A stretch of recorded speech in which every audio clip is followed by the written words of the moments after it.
Hi, Chao. How are you I doing? did. Machine girl.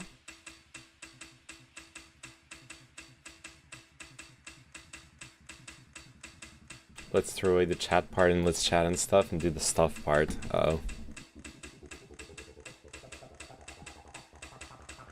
I said to DM me. Yeah, sorry.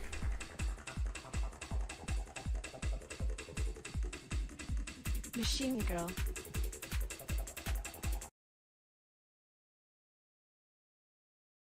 I forgot. And Shin baited you into Mearsheimer talk. Ah, I fucking fought it, okay? But he wanted to do his speech about Mearsheimer. You fool. Look, if you want to debate Chin on Mearsheimer, which was what I was afraid would happen if you are in the Discord call, do it. I'll listen to you guys debate them. I'd be interested in what you have to say to his arguments. I've already done so. He's hard-headed.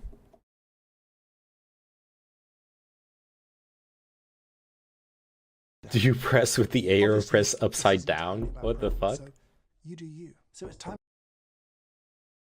That was the video, by the way. Fucking... Wow, good meme. Knocks in the headphones. Amazing. No one's seen that ever on the online. Everyone has a boner for Mearsheimer. He has no background in the subject of international relations. Yeah, I mean, that's not an argument by itself. I don't know. He insisted on the whole like methodology problem with it, which I pushed back strongly on until he was like, "Okay, we're looping. Let's move on from the subject."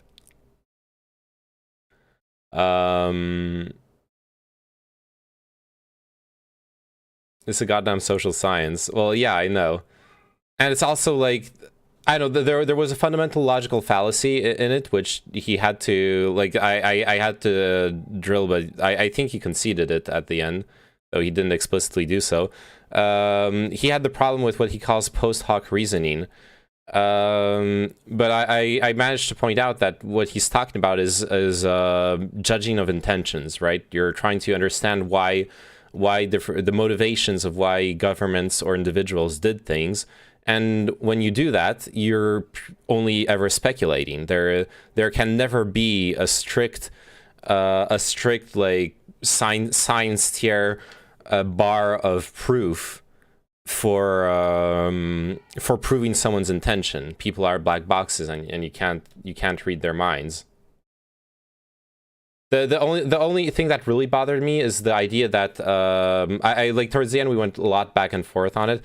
Is the idea that realism as a way of interpreting international relations is an all-encompassing theory. For me towards me personally, that's a straw man.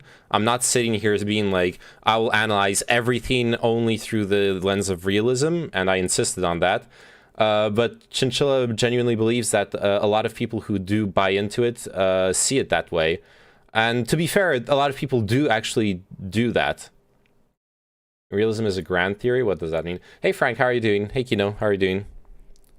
I saw memes, illegal ones, I clicked. Nice. So is liberalism... Oh, what does grand theory mean? Does grand theory mean it's supposed to explain everything? Because then it's bad, okay? Let's take a step back and out. What is real by definition to you? No, realism doesn't have to do with the definition of reality. It's just a title for a theory of international relations. Off topic, but are you still planning on moving, monsieur? Yes, I am. I've been procrastinating on it hardcore. You forget the unironic grand theory that explains everything is America bad. that is the only grand theory that can explain everything. Yes, America bad. Oh God, dude, I inflicted pain on myself today. I went on YouTube And I had a video suggested that was some like Putin rebuttal to Biden, and I went through the comments, and it was all a bunch of like oh, who's this content creator? Jay Chow alive? This would be a good time to finally read that article. I'm going to read some articles, yeah. I'm talking about realism. I meant, what do you as an individual person consider real in this world? Like, it is only real because it's defined as real. So the problem is there are several levels of reality, right? So I need to go full screen for this. There is a first level of reality, which is your perception. And that is the only thing that will ever be real to you as an individual. Then that's where like you lose some people. But I believe that there is such a thing as an objective reality. It's just that it is inaccessible to us. We only see it through the distorting lens of our senses. But we can...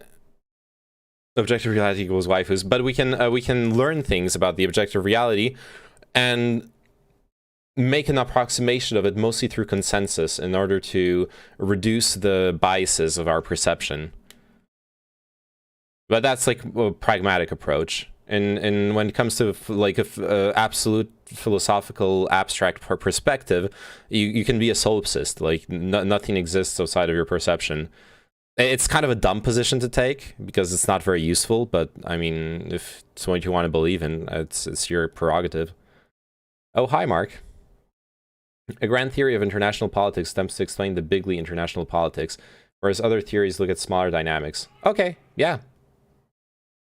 No, I was just talking about the fact that some people will look. Some people have this like first year syndrome with realism or with other theories in general, where they want everything they observe to fit their single theory, and that was what Chinchilla was denouncing, and I have to agree with him on that. That does exist. Now I didn't feel like that was a critique that was valid against me. But it is a critique. It is something that I'm very, very loath to be put in the same basket as. Like when I start invoking realist reasoning for, say, stuff that Russia is doing or any other country is doing, I do really, really want to not be put in the same basket as someone who who doesn't have any nuance on the question. Sounds fair. I feel like real is available. I just haven't and won't ever be. It just hasn't and won't ever be reached. Really. Well, that's the definition of unreachable. If it won't ever be reached, that's actually the definition of unreachable. I would much rather talk to you about international relations in general. You're more open in learning. Maybe. I try not to have preconceptions and I try to be open. But Chinchilla's open. I don't know if he's actually open about changing his mind on this, but he's open to learning. I don't know. I understand his perspective, which is he's really disgusted by how realism has been weaponized by Russian propaganda, which is true. It has been. I was watching an interview with an old U.S. ambassador, with like a Russia Today journalist and a U.S. ambassador, and she literally uses like realism to draw up she doesn't just do that, but she uses it to draw up some disingenuous points that are pro-Russian. Is this related to Putin's objective reality, the new Russia anxiety, that what Putin might do if he feels cornered? Watch a documentary about Putin's upbringing. It's pretty interesting to understand where this guy is coming from. I don't know much about his youth.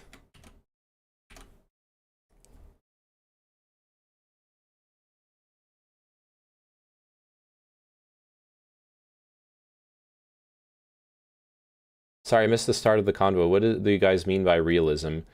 The theory on international relations that understands the actions and reactions of governments as without any pretense of morality, just as pure power dynamics, as the pursuit of dominance of every respective government in relation to others. Is that a correct definition, Chow? I'm like making it up as I go along. Is what I how to put it. Like, that's my instinctual definition of realism. I haven't looked up like an official definition. Is realism and realpolitik the same thing? Yes. What would the contrary be? Ideological? It is an ideology in as of itself to view all relations that way. It's just amoral. But Chow cited some other examples above, like liberalism and constructivism, for example, are other grand theories that that view international relations through other aspects. What Chinchilla, in yesterday's discussion about realism, what Chinchilla really wanted to do is what he called a connectivist. I don't know if that's like a real term. He wanted to view international relations as connections between different entities. I like the word realpolitik because it makes me sound smarter. Me too. Question marks? Chow is mad.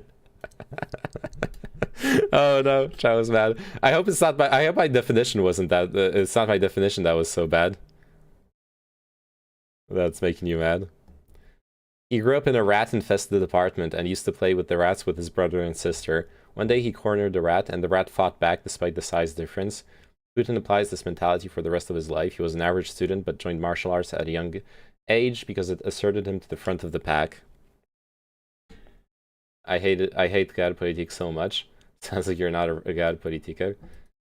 There are three Western grand theories of international relations: realism, liberalism, constructivism. I'm sure what Chinchilla described could be put into one of them, even though he didn't use like those terms. It wasn't so bad. It was so good to the point that bad felt good. So bad was good for some time, and the other way around. What?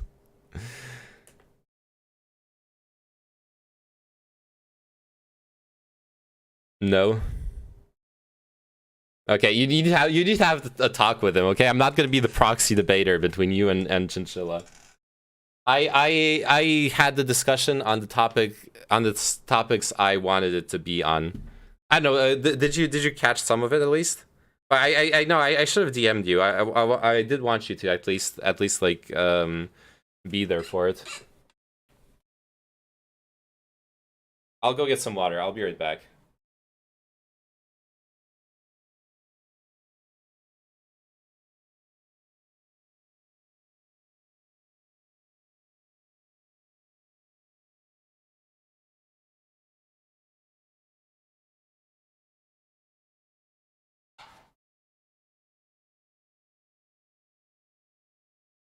And I've already had convos with him. He's hard-headed. Well, I know something that's harder than his head.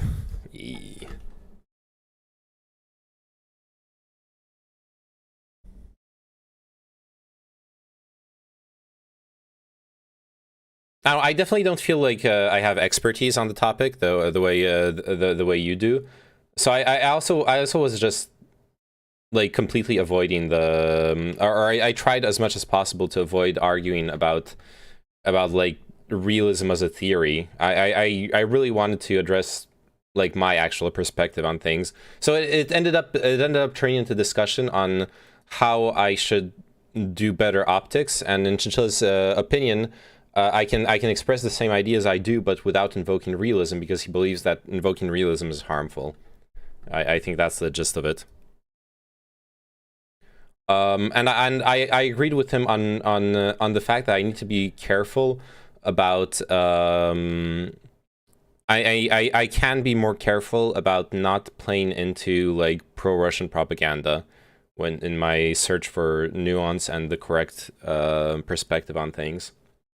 He's politically motivated and talking about an academic discipline because he's butthurt about realism, Russia, and other things. That's fair. But everyone's politically motivated, aren't they? It's all debate.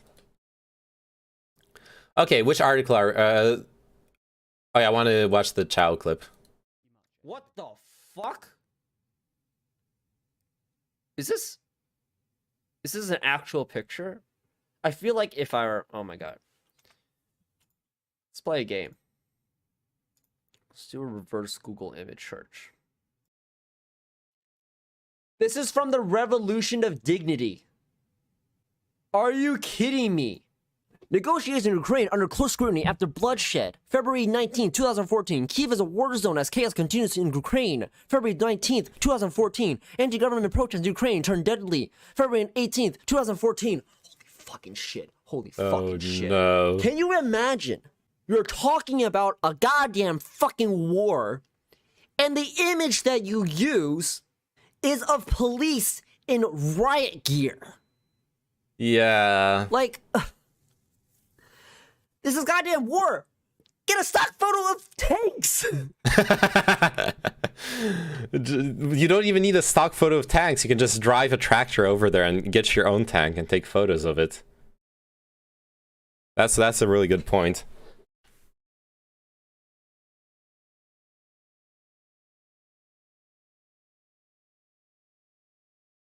Good call on the spotting that was riot gear, by the way.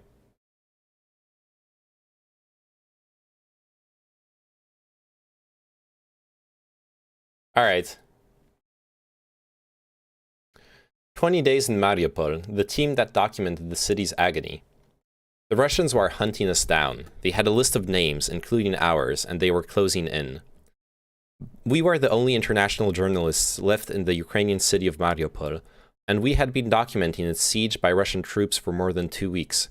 We were reporting inside the hospital when gunmen began stalking the corridors. Surgeons gave us white scrubs to wear as camouflage.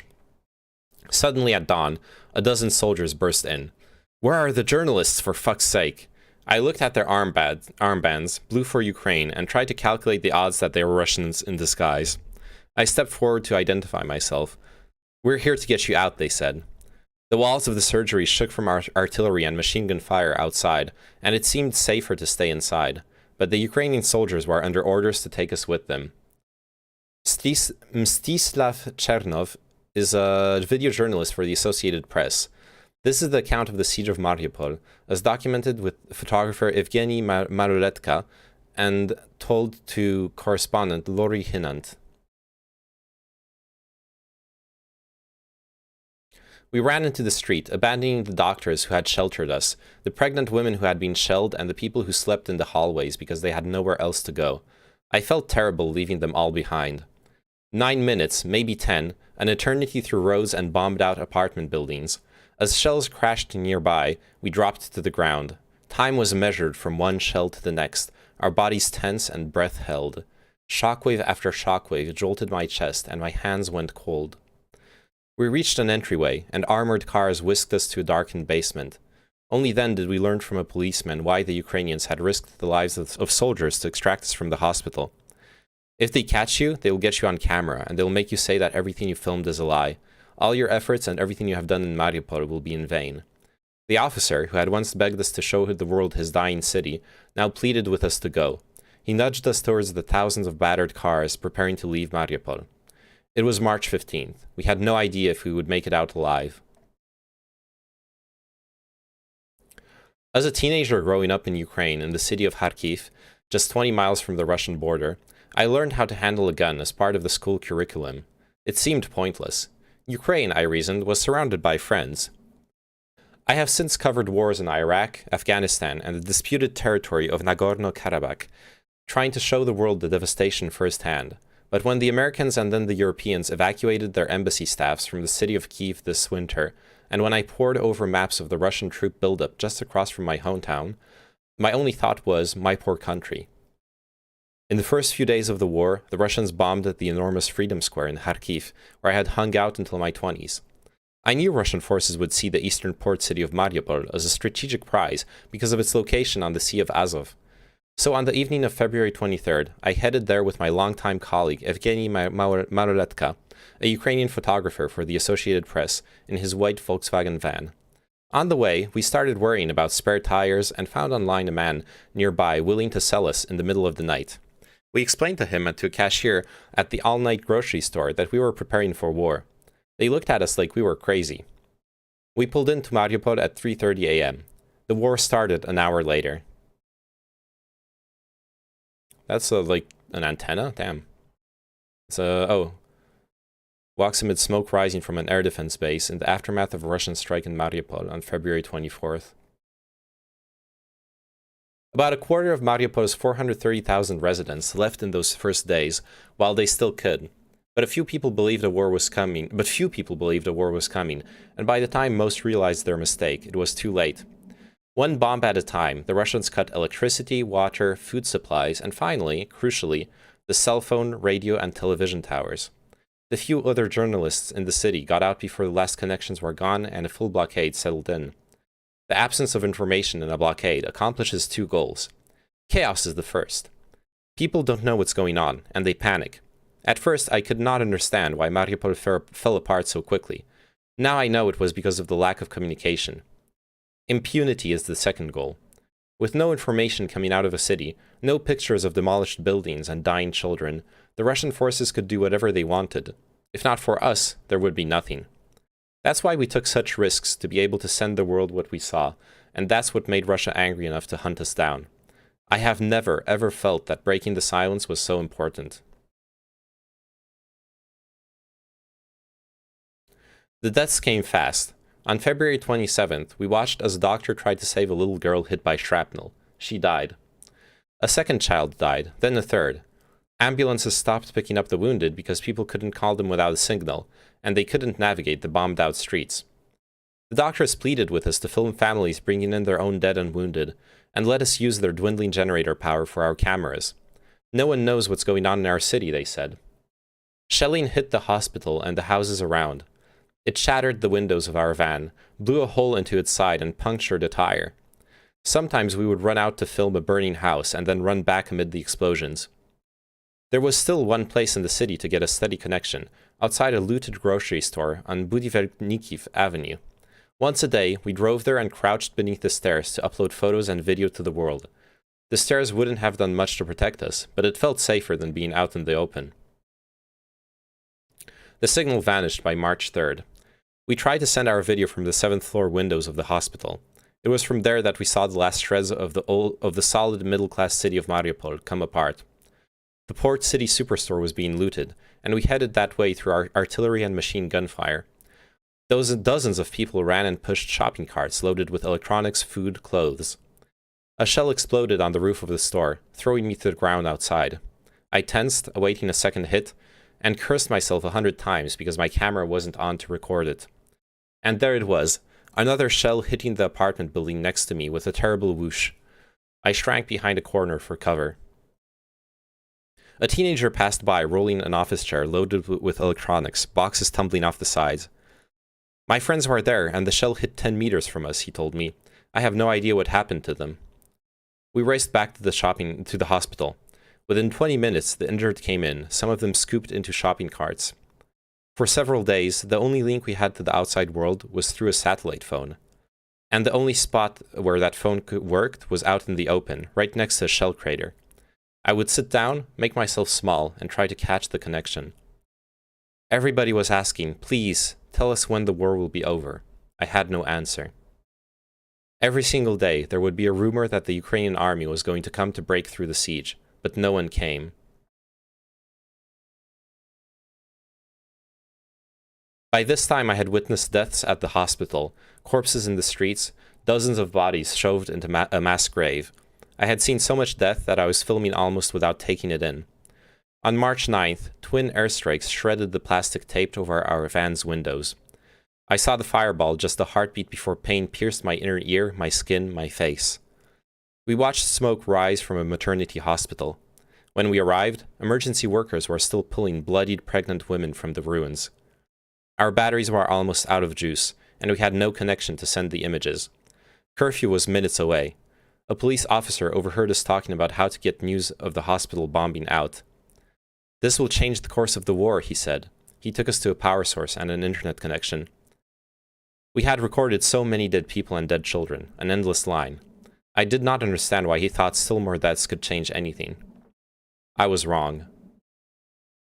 In the dark, we sent the images by lining up 3 mobile phones with the video file split into 3 parts to speed the process up.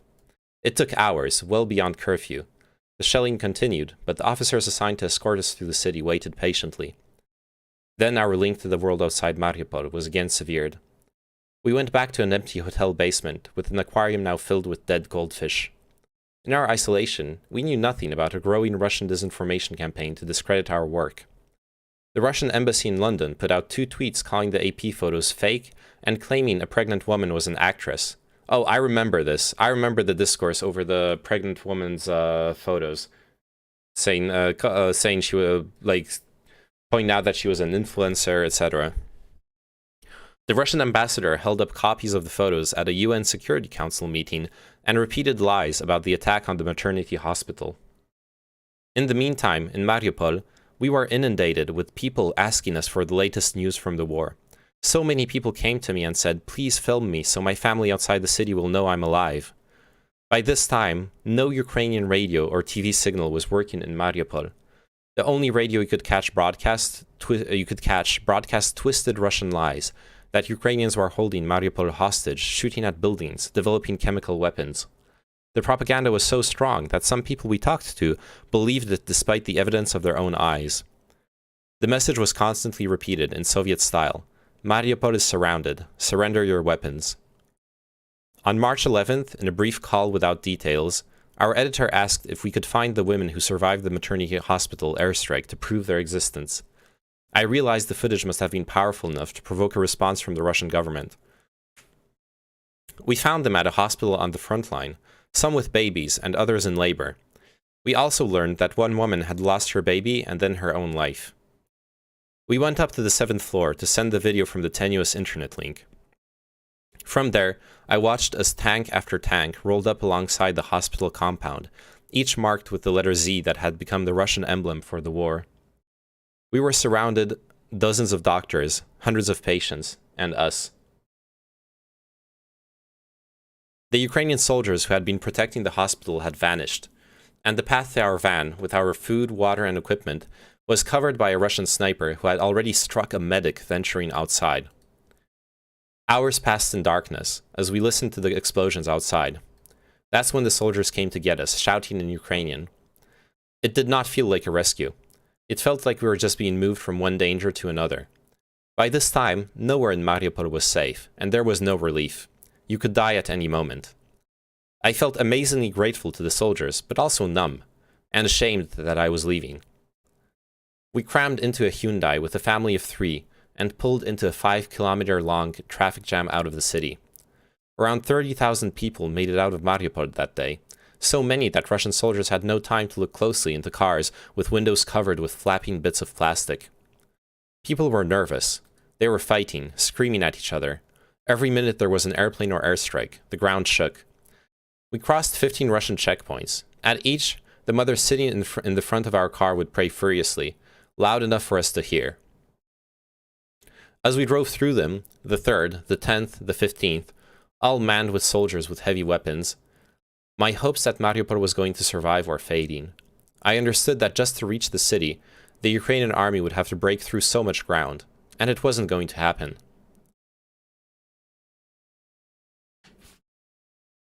At sunset, we came to a bridge destroyed by the Ukrainians to stop the Russian advance. A Red Cross convoy of about 20 cars were stuck there already. We all turned off the road together into fields and back lanes. The guards at checkpoint number 15 spoke Russian in the rough accent of the Caucasus. They ordered the whole convoy to cut the headlights to conceal the arms and equipment parked on the roadside.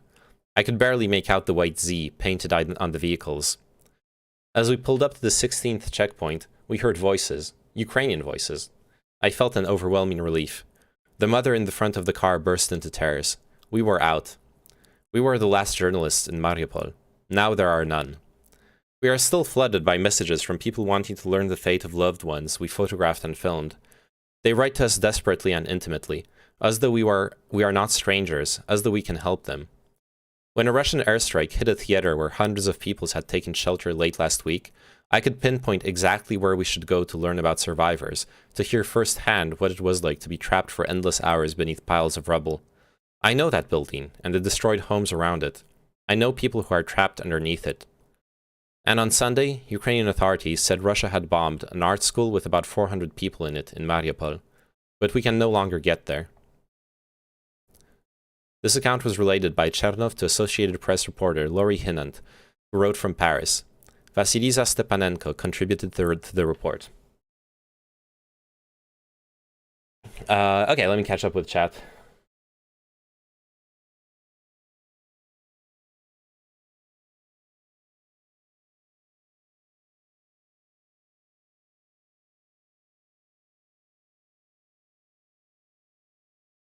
I'll return to being triggered. Yo, sorry I baited you into Mearsheimer talk, but illustrate for me why it's a bad theory. Like, all different weights you can use. I never thought, said you thought Mearsheimer was right, and you know that I never said that either. Yeah, I know. No, I don't, it annoyed me that you wanted to make it about Mearsheimer when you made it sound like you had an objection to my stance. But I thought that the conversation was interesting.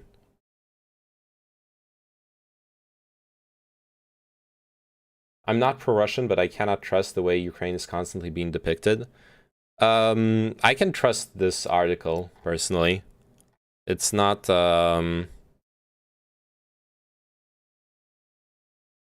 like, there are many situations in which there are, like, two sides of an issue. I'm not going to deny that. I guess I could give an example of that. Earlier today on... I follow a Twitter account that posts both Russian and Ukrainian war info. And for example, they had a clip showing that a Ukrainian artillery vehicle hid underneath a shopping mall that then got struck by a ballistic missile. So, like, it was video proof of that thing that the Russians have been using as an excuse to strike civilian targets, which is that they were becoming military targets. That happens too. That being said, this is, unless you really believe that those guys are making shit up completely, this is, like, pretty clear cut. Also, I have an academic background in philosophy of science. I passed that class as a bachelor, in my bachelor, just as a side thing, so I'm actually educated on the topic. My understanding, you need to talk about it with Chow. I'm not, like I told Chow, I'm not going to be the proxy, debater between you two guys. But just to, like, I think what Chow meant by when he talked about qualifications to talk about the topic is that as a social science, it's a different standard, which is something I brought up myself, like, during our discussion. I said, like, yeah, there are like specific rules for how to conduct science, and if you study the philosophy of science like you did, you know them, but social sciences don't belong to the same rules as hard sciences, or harder sciences. Physical sciences, I guess, would be a better term. Man, this article is really fucking sad.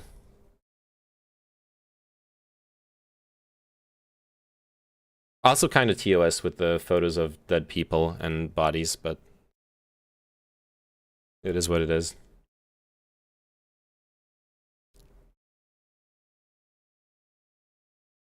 Oh yeah, I wanted to read the Putin's Cornered Rat story. Yeah, but philosophy of science also talks about soft sciences. We talked about Freud. That's true, we did talk about Freud, yeah. Yeah, but I'm saying this because you specifically brought up the standards of verifiability and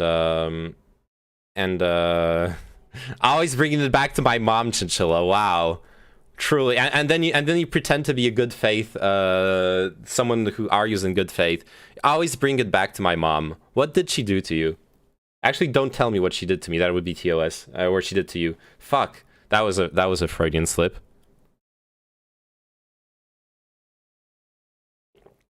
That was a Freudian. Verification and falsification. Yeah, so like there still is verification and falsification in soft sciences, but the standards are different, which is something we talked about as well. That's a self-own if I have ever seen one. Yeah, I misspoke. Okay, Karl Popper is someone that wanted to address social sciences.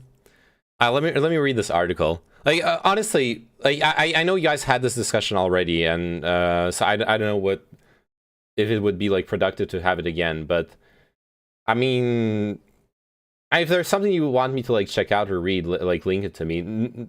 I want to do it right away. I want to like read some Ukraine stuff for right now. But I'll read it or have another discussion with Chow. I don't know. Like I said, I'm not gonna be the Ukraine between your Russia and Chow's NATO. Okay, leave me alone.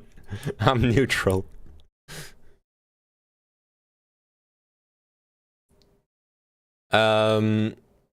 Russian President Vladimir Putin once claimed that, as a kid, he learned a big life lesson in power politics from the time he cornered a huge rat.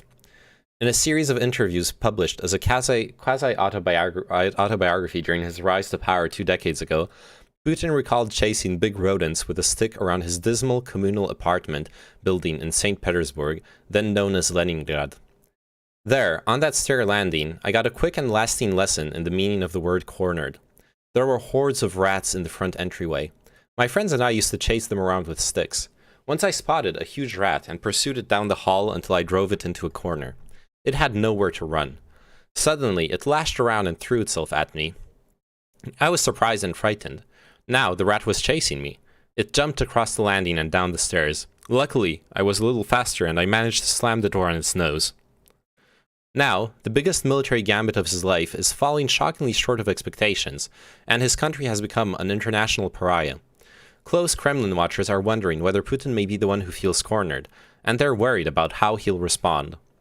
Western observers warn that Russian forces may be shifting to a more brutal and destructive phase of war by encircling major cities and deploying siege tactics, escalating violence in an attempt to force Ukraine to its knees.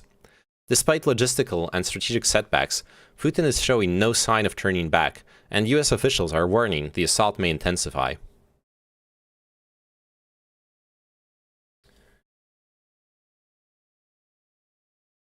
A 40-mile column of Russian armored vehicles is bearing down on the Ukrainian capital of Kyiv. A security camera captured a massive fireball erupting outside the local government headquarters in the Ukrainian city of Kharkiv after a missile smashed into the central city square, in an attack Ukraine said caused dozens of casualties. Who would have thought Putin is the rat now? Rat W. Russia's Ministry of Defense warned Tuesday that it plans to strike Ukrainian intelligence and defense facilities located in Kyiv, and warned local residents to leave. He's only doubling down, he's not retreating, said Anna Borshchevskaya, an expert on Russian military and foreign affairs at the Washington Institute for Near East Policy. He may no longer have an off-ramp. Putin appears to have dramatically overestimated Russia's ability to quickly smash Ukrainian resistance, analysts said. None of Ukraine's major cities have fallen, defying even Western expectations. Unprecedented sanctions have torpedoed Russia's national currency. What date is this? I'm pretty sure, yeah, March 1st. I'm pretty sure we can consider some major Russian cities to have fallen. Kherson has fallen a while ago. Mariupol is not yet fallen, but I mean, it's a matter of time. Admittedly, in the north, Ukraine cities are holding strong. But I don't know, my impression was Kherson was a pretty important city. Maybe it's not considered as such, but...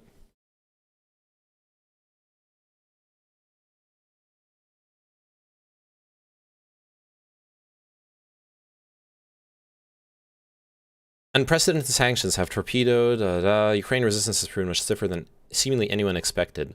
Now, Putin seems to have few good options to resolve the conflict without losing face, analysts said. Simply backing down now could be perilous for him. The Kremlin strongman has spent 2 decades building a reputation as Russia's all-powerful, irreplaceable leader, and racking up a string of swift military victories along the way. Russian forces have engaged in protracted, brutal military campaigns in Syria and in the Russian region of Chechnya that killed thousands of civilians. Russian soldiers and leaders may balk at deploying similar tactics against Ukrainians who have strong historic and linguistic ties to Russians. But at the same time, a humiliating climb down in Ukraine could have implications for Putin's future grip on power, Kremlin watchers said. Russia would be left saddled with devastating sanctions and cornered in political isolation, with nothing to show for it.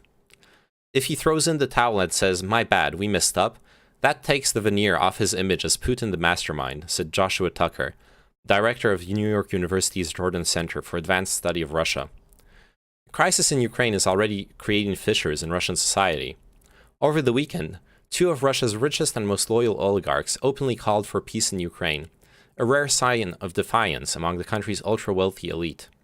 Over 6,400 people have been arrested in anti-war protests in dozens of cities around Russia, according to OVD Info, an independent group that tracks the arrests. Putin seems, for now, to have placed himself in a strategic position with few good options to resolve the conflict.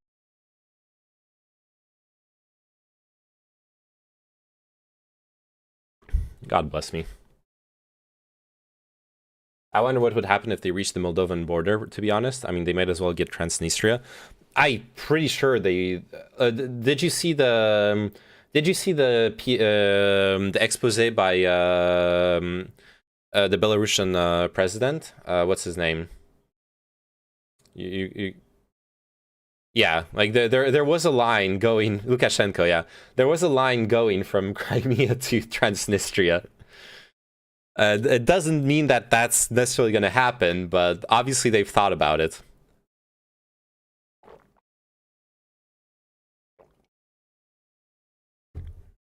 Obviously they're thinking about it.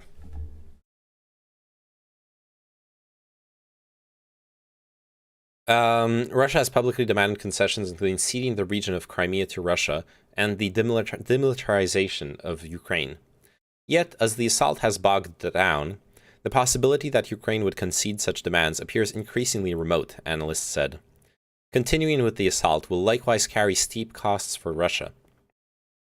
Western powers still have room to ratchet up the sanctions regime even further. And more casualties will only increase Russian domestic unrest over the conflict, analysts said. We need to be even harder on Russia at this point. I mean... we definitely need to get off of Russian gas. That is something that's been pointed out time and time again, and that is problematic. That being said, outside of gas, I'm not sure what else can be done. Or pressuring more countries to join the sanctions, because a lot of countries have chosen to remain neutral.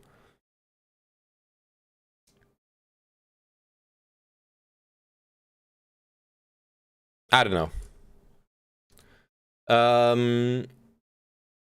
Even a conventional military victory by Russia using overwhelming force, which many experts believe Russia can still achieve, would create the possibility of a grinding guerrilla warfare for the foreseeable future.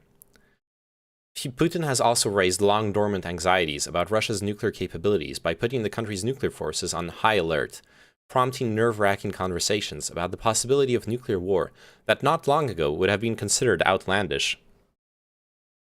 Such talk is prompting Western officials to look for ways to provide Putin with some kind of acceptable off-ramp.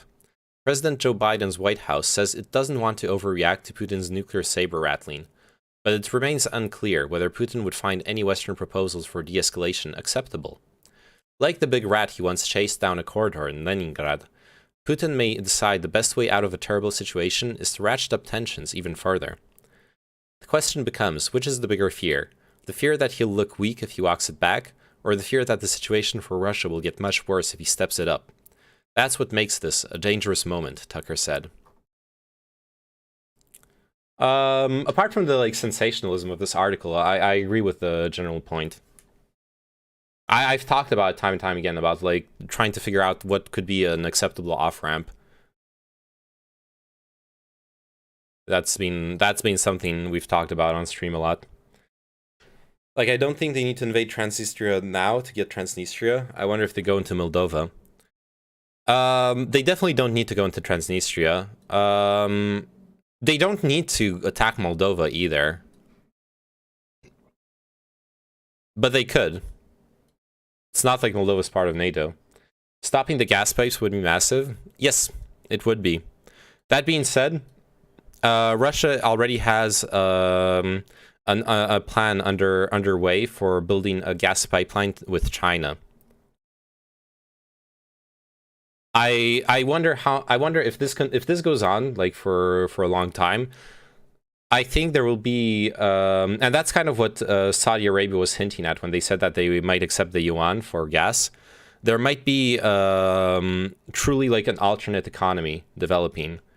The yuan economy on one side, where China will have Russia and other countries as their client states, and the dollar economy, and then the neutral countries in the middle.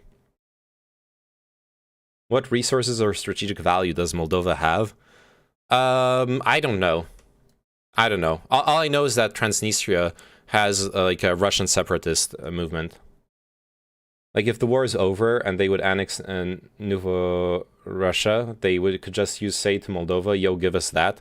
Yeah, well, Moldova would probably at that point have to abandon Transnistria, unless they want to do the same as Ukraine's doing right now. It's pretty much landlocked. That doesn't mean it doesn't have resources. It might just be about... I don't think they want to annex... when you mean Novo Russia, you mean this like Donbas Luhansk region? Or do you mean like the east of the Dnieper River? I'm actually not sure what that term means. Look it up. Novorossiya. Oh, it's Ukraine. Okay. It's actually the entire fucking Ukraine.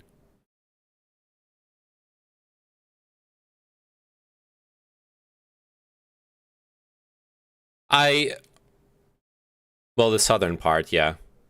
We can just generalize say it's Ukraine. Yeah, I don't know. I don't think they want to annex Ukraine. I still don't think they necessarily want to annex Ukraine. Maybe they'll change their plans, but I don't think annexation was the original plan. It's not like they need ports outside of Sebastopol and like Mariupol. Odessa, I guess, is strategic too.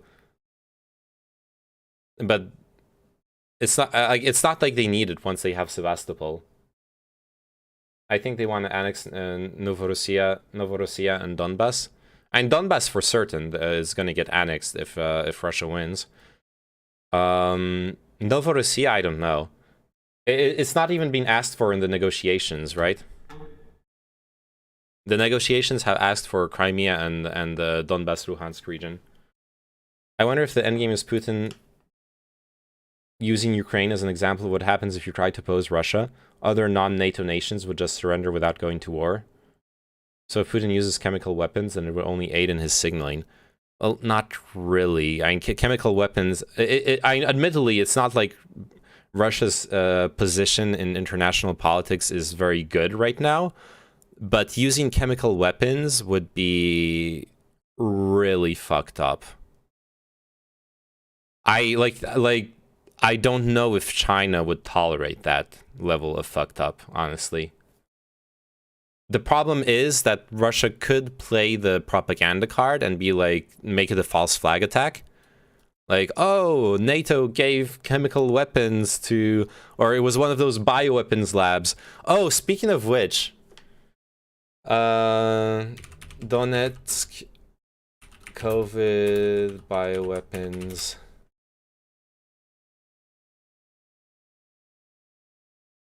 I want to try to find that clip. There's like this horrible misinformation clip from that I saw on Reddit from like a Donetsk from like a Donetsk official saying that the U.S. has developed COVID in Ukraine. The COVID was actually engineered by the U.S. in Ukrainian labs, according to that random like Donetsk official guy. Jesus Christ. Does China care about any of this? Have they made any statements? Yeah, they donated a lot of money, but it's humanitarian aid. It's obviously not weapons, okay? It's humanitarian aid. But yes, China has donated a large amount of humanitarian aid to Ukraine, but China is playing both sides. Magic Turtle from my chat pointed out to me some interesting parts of the joint statement from Russia and China that was released during the Olympic Games before the war. Let's see, joint statement, Russia, China, Olympics. And where they're basically so like, officially, China's stance on the Ukraine war is neutrality and not condemning Russia's actions, but condemning the humanitarian crisis. Hence why they're donating for the humanitarian crisis. However, first off, Chinese media is extremely anti-American and pro-Russian. You can find plenty of clips online of how Chinese propaganda is fully pro-Russian and repeating Russian talking points.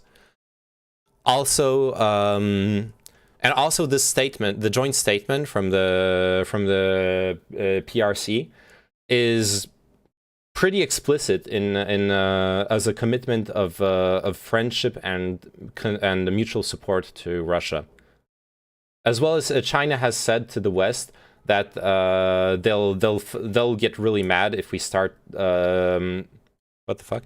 They'll get really mad if we start bitching at them for selling weapons to Russia and stuff like that. Yeah, so there was an initial push from Russia to rename Donbass into the Republic of Novorossiya, but they kind of got off that because there wasn't really support. I see. Yeah, they outlined their entire foreign policy partnership in that document. Democracy, blah, blah. Where was the interesting part? I'll just Control F military. Yeah. The sides believe that certain states, military and political alliances and coalitions seek to obtain, directly or indirectly, unilateral military advantages to the detriment of the security of others, including by employing unfair competition practices, intensifying geopolitical rivalry, fuel antagonism and confrontation, and seriously undermine the international security order and global strategic capability. The sides oppose further enlargement of NATO and call on the North Atlantic Alliance to abandon its ideologized Cold War approaches, to respect the sovereignty, security, and interests of other countries, the diversity of their civilizational blah blah blah blah blah. Abandon blah blah blah, non-proliferation treaty.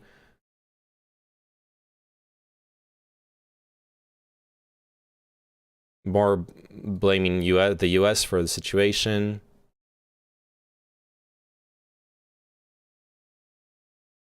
Oh shit, they're even foreshadowing the bioweapons propaganda.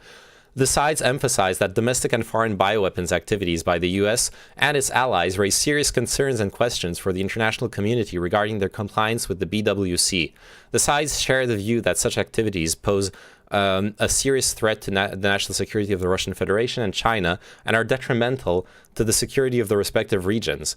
The sides call on the US and its allies to act in an open, transparent, and responsible manner by properly reporting on their military biological activities conducted overseas and on their national territory, and by supporting the resumption of negotiations on a legally binding BWC protocol with an effective verification mechanism.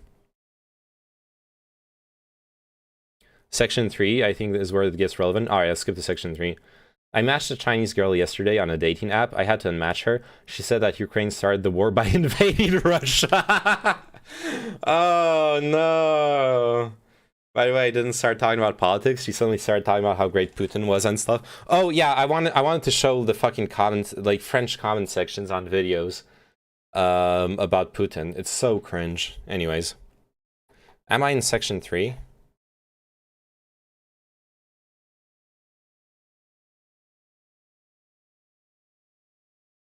What section? Oh yeah, section 3. International security challenges. The Russian side reaffirms its support for the One China principle, confirms that Taiwan is an inalienable part of China, and opposes any forms of independence of Taiwan. Russia. Oh, this is the big. This is like the important paragraph. Russia and China stand against attempts by external forces to undermine security and stability in their common adjacent regions, intend to counter interference by outside forces in the internal affairs of sovereign countries under any pretext, oppose color revolutions, and will increase cooperation in the aforementioned areas. The sides condemn blah blah blah. Like this is a very clear statement of alliance. Now it's not legally binding. This is just like a joint PR statement. That's not the same thing as like an actual treaty. But the language is very, very clear in which direction China wants to go. Now, will China actually go further in this direction? We shall see. Something about YouTube comments of news channels attracts extreme idiots. Yeah. YouTube comments are a cesspool.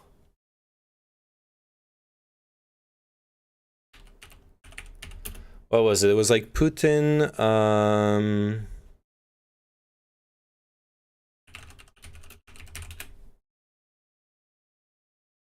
yeah, it was this video. Tout ce que tu dis revient sur toi. Voilà. Basically, when Biden said Putin was a killer, Putin said, "He who dealt it smelt it." He basically waxes poetic on some like you're Tiananmen Square. Nice nice name, buddy. He basically waxes poetic on the like he who says it is it. And the comments, Jesus Christ.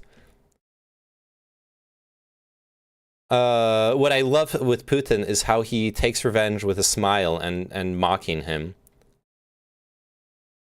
What a show of good, of common sense, Mr. Putin. Indeed, the human being sees others through their own image. He forgot that with Mr. Putin, you don't play around. Don't fuck around.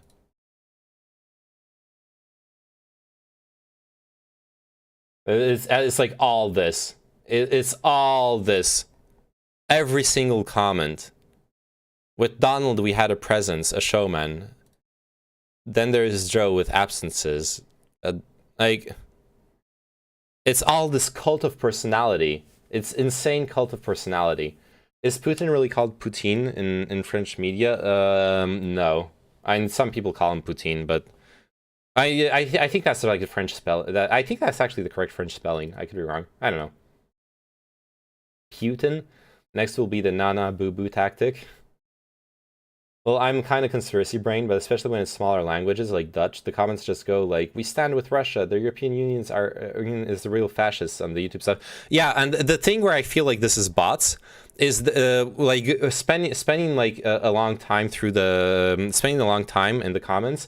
I realized that there is basically a lot of like interconnectivity, where like someone says something stupid that's pro-Putin. People attack them in the comments, and then other people respond to defend Putin or defend the first comment, who are the same people who like commented elsewhere months ago in like other areas of the comment section. Look at their follows or what they sub to. Can you look at that? This channel doesn't have any content. How do I look at their follows?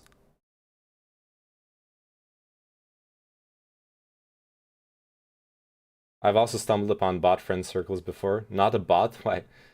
The title has Poutine in it. Oh yeah, then the title is correct. I think both you and Chin strawman my man Mearsheimer.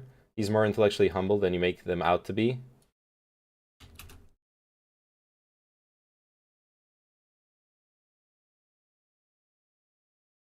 To deal with that problem, you try and make yourself as powerful as possible. You want to look like Godzilla, because if you're Godzilla, in the international system, you're really powerful, it's highly unlikely that any other state will attack you. Start from the beginning, This duh. is the Okay.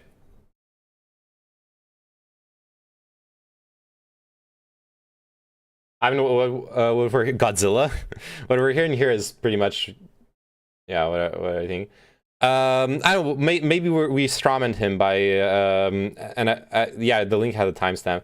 Maybe we strawmanned him because I did concede to Chinchilla the idea that that maybe he sees the like Chinchilla was claiming that Mearsheimer sees the world through just realism to explain everything. And I don't know enough about it. I conceded that. If it's wrong, well, we'll see. So, what is the neorealist theory? Neorealism is a I need more theory water. that basically says that states behave according to the structure of the international system. It's how states are organized, what the architecture of the international system looks like, that largely influences how those states behave. And the key organizing principle like Mia of the the Shiner. international system Good one. is anarchy. And anarchy basically says that there is no higher authority above states. States are like balls on a pool table, right? They have no higher authority that Balls? sits above them. And the neo-realist or structural realist argument is that in the absence of a higher authority that can protect states if they get into trouble, what those states will do is they... Wait, does this mean Mearsheimer is the inventor of the Poland ball, of the politics balls? He's actually a 4chaner. There we go. will compete with each other for power, because power really matters for your survival. If you're a state in the international system, you want to be able to survive. Survival has to be your highest goal, because of course if you don't survive, you can't pursue any of your other goals. But survival can be a very tricky goal in a system where Youngest there's no higher 4chaner. authority that can protect you if trouble comes. So to deal with that problem, you try and make yourself as powerful as possible. You want to look like Godzilla, because if you're Godzilla in the international system, you're really Godzilla. powerful. It's highly unlikely that any Yeah, but this is the new Mearsheimer. The old Mearsheimer said it was all NATO led by America that made it so Europe didn't go to war. Look, it's fair to point out that there were if there were problems with the previous stuff or not, but you can't blame someone for changing their mind, especially if you think they were wrong. Like, good. If you think they were wrong before and they changed their mind and they present something more reasonable now, isn't that a positive thing? Especially if they're very influential. And obviously their old video with like 22 million views is like still out there, but yeah. other state will attack you. So this is the sort of basic insight of neo-realism, that the structure or the architecture of the international system, again, I'm focusing mainly on anarchy here, leaves states with little choice but to compete among themselves. Rar, I'm a state doing Because diplomacy. The more power you have, the more likely you are to survive. Why do we need neorealist theory, and which phenomena do we want to explain with it? Well, we need theories to understand how the world works. There's just no question that the world is an amazingly complicated place. And this includes international politics, of course. So for any individual, whether he or she is a policymaker or whether you're a student of international politics, what you're This trying is to my do face make when sense of I'm the doing world. diplomacy. Trying to figure out what are the principal As a forces Godzilla. that are driving state behavior. How can I get state A to do this? How can I get state B to do that? And to do that, you need theories. Theories are simplifications of reality. Given this complicated world out there, what you want are theories which simplify that reality and allow you to make sense of it. And what's nice about neo-realism is that it is a very simple theory that people can use to help figure out how they think the world operates, how it works. And that allows people not only to understand the world, but allows them to think about what are the right or what are the wrong policies that states should pursue for their own benefit. In which field of political science is neorealism mostly used, and can create a great advantage in using it? Neo-realism is mainly used, of course, in the subfield of international relations. And within the subfield of international relations, it tends to be employed more by people who study international security than international political economy. I do believe, nevertheless, that realism has a lot to say about political economy.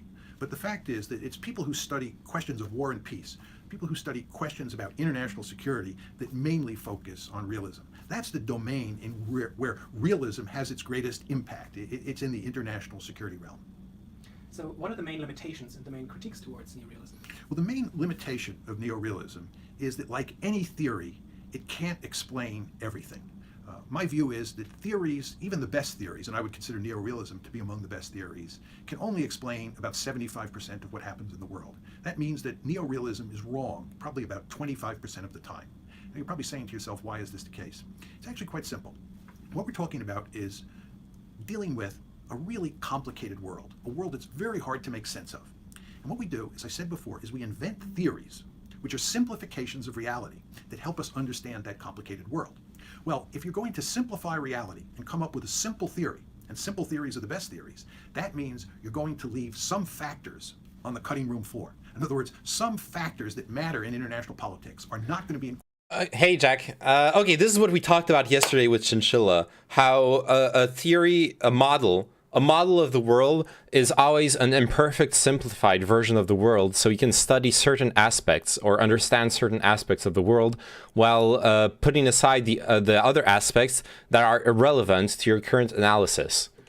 This is all Mearsheimer is explaining here. He's like, but I guess you said he was humble about it. That's one way of putting it. He's humble about the limitations of, or at least he's conscious of the limitations of realism or any other theory. In that, I don't know if saying that explains 75% of everything that happens is humble. That's even that is a bold claim. But it's like he understands it's a limited theory, as all theories are. Incorporated into your theory because you think they are not very important. Neorealism, or structural realism, pays little attention to domestic politics. It says you don't need domestic politics to understand how the world works. It's, again, the structure of the system that's largely determinative. But sometimes domestic politics really matters. And that factor that you left on the cutting room floor jumps up and influences a particular set of events. And in that case, neorealism is going to fail to tell you a lot about what is going on in the world, because neorealism cannot account for domestic politics. Domestic politics is left out of neorealism. It's on the cutting room floor. But that's not to say domestic politics never matters. What the neorealists are saying is it only matters sometimes, and that's not very often. So I can afford to leave it out. But this is not to deny that there will be those occasions where domestic politics matters. So neorealism, like all theories, is a simplification of reality. And when you're talking about simplifying a complicated reality, there are going to be instances where neorealism fails the test. And of course, this would be true of all theories. So why is it important that students are aware and study neorealism? Well, I think that the main reason that any student of international politics wants to understand neorealism is because it is among the most powerful theories Amogus? in international relations. I would argue, not surprisingly, that I think it is the most powerful theory. I think if you really want to understand how international politics works... Oh, that's not very humble now, is it? Than to focus on neorealism. For example, if you're interested in the question of whether China can rise peacefully, you need a theory to answer that question, because of course we have no facts about the future. So if we're trying to predict whether China can rise peacefully, we need a theory. And I would maintain that the best theory for capturing the essence of this question of whether China can rise peacefully is neorealism. So it is a powerful theory that students should understand. Now I want to be clear, this is not to say that every listener should think or conclude that neorealism is the best theory in the land. It may be the case that people come to the conclusion that some liberal theory, like democratic peace theory, is better at explaining real-world events than neorealism. I concede that point. But what I would argue is that you want to understand neorealism or structural realism because now this is a more humble than what he was saying earlier. This I agree with. That it is among the best. Mearsheimer has some strong eye contact. Different IR theories. So what are some key readings that you would recommend someone who's interested in neorealism? I think actually the best starting point is Thomas Hobbes's famous book, Leviathan. I think in the 75% comment was weird. If he means it explains 75% of what it aims to explain, that could be a claim. But well, what it aims to explain is international relations. But he does. He said it explains 75% of everything. I'm sorry.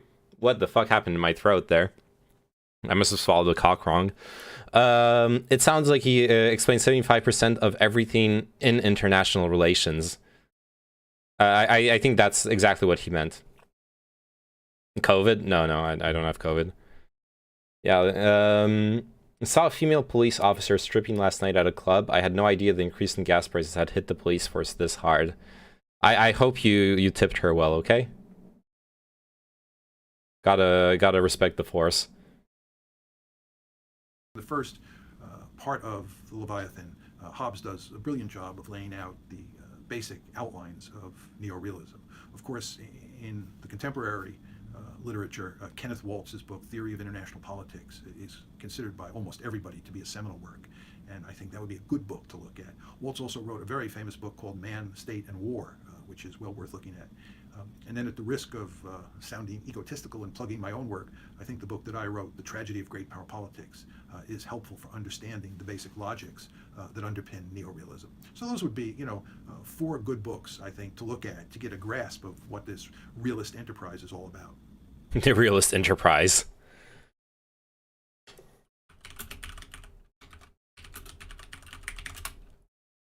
I have a meme for you. Let's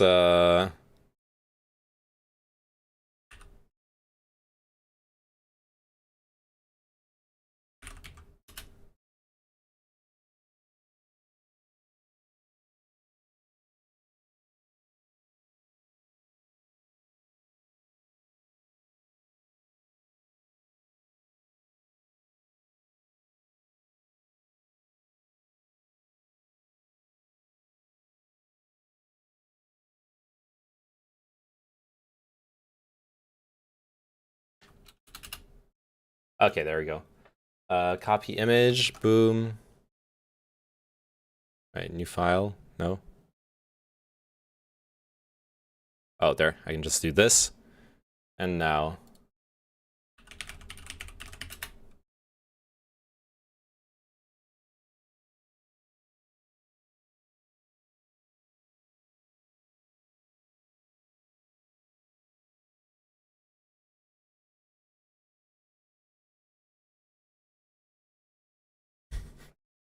Is that Adobe Photoshop? Yes. Okay. Let's see if I remember how to do this. Add a clipping mask. Boom. Then use the magic tool. The lasso, quick selection. I don't remember which one. Let's just do, okay, yeah, let's do this. Boom, boom, boom. Let's take off his clothes too.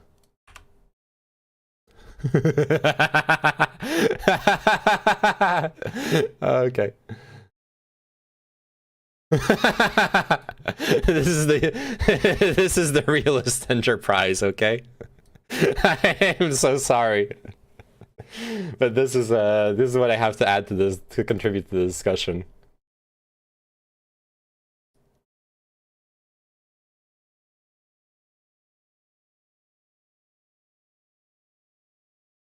What the fuck are we doing? Well, we're looking at the realist enterprise. What do you mean? What are we doing? Oh, I'm tweeting this out. Okay, no one fucking cares. But this is I'm trying. The essence of politics on this channel. Oh yeah.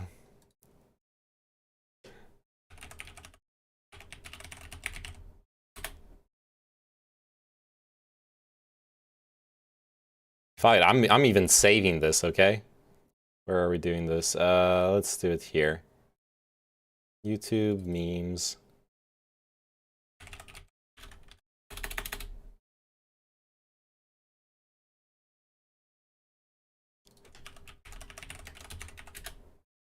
All right, this is the intellectual content I watched the stream for. I know. The boomer zoomer is getting in TikTok. Why? Because of goddamn YouTube shorts. Nice gatekeeping. Protect us from them. Like, all I want to do is shit post in peace, okay?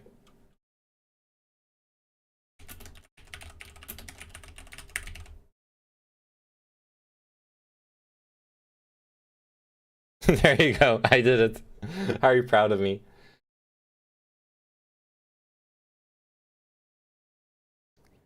As a woman, I feel threatened because biological men are aggressively replacing women. All my life as an American woman, I've been equal in every place to men, but not anymore. What?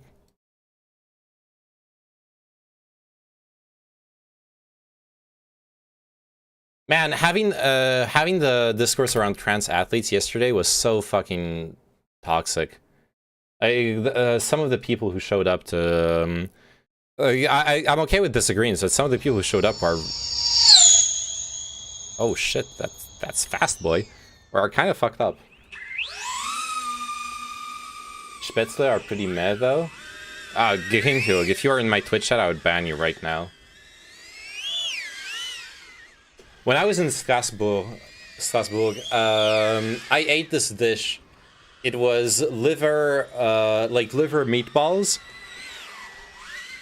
With a really nice sauce on top of Spätzle. It was delicious. It was amazing, okay? I should look at that speed. 210 kilometers per hour.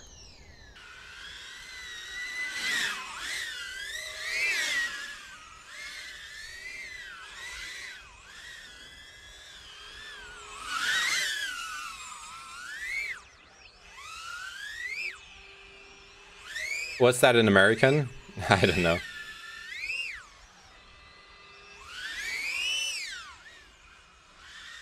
Okay, wanted to address that. Back to your godforsaken VOD. Alright, good luck, Shao. I don't like to discuss trans athletes. I feel like playing into a conservative mindset. That's fair, yeah. What the fuck happened? Why watching a flying dildo and discussing Spätzle? You never know what can happen on the stream, okay? It's a wild world out there. Also, someone already, like... Alright.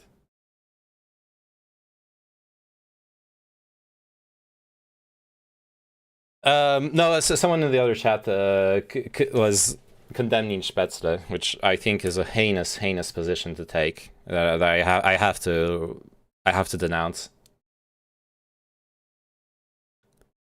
Okay.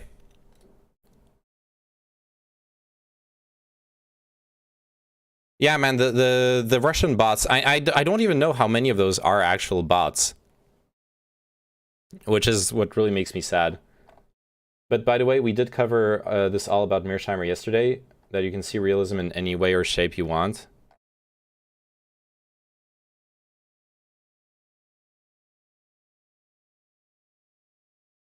I don't know. I would like to see, like, have that discussion with Chao, okay? I said what I had to say. As in the power dynamic. Well, yeah, what you meant by, like, attributing different values, to, like, weights to different things.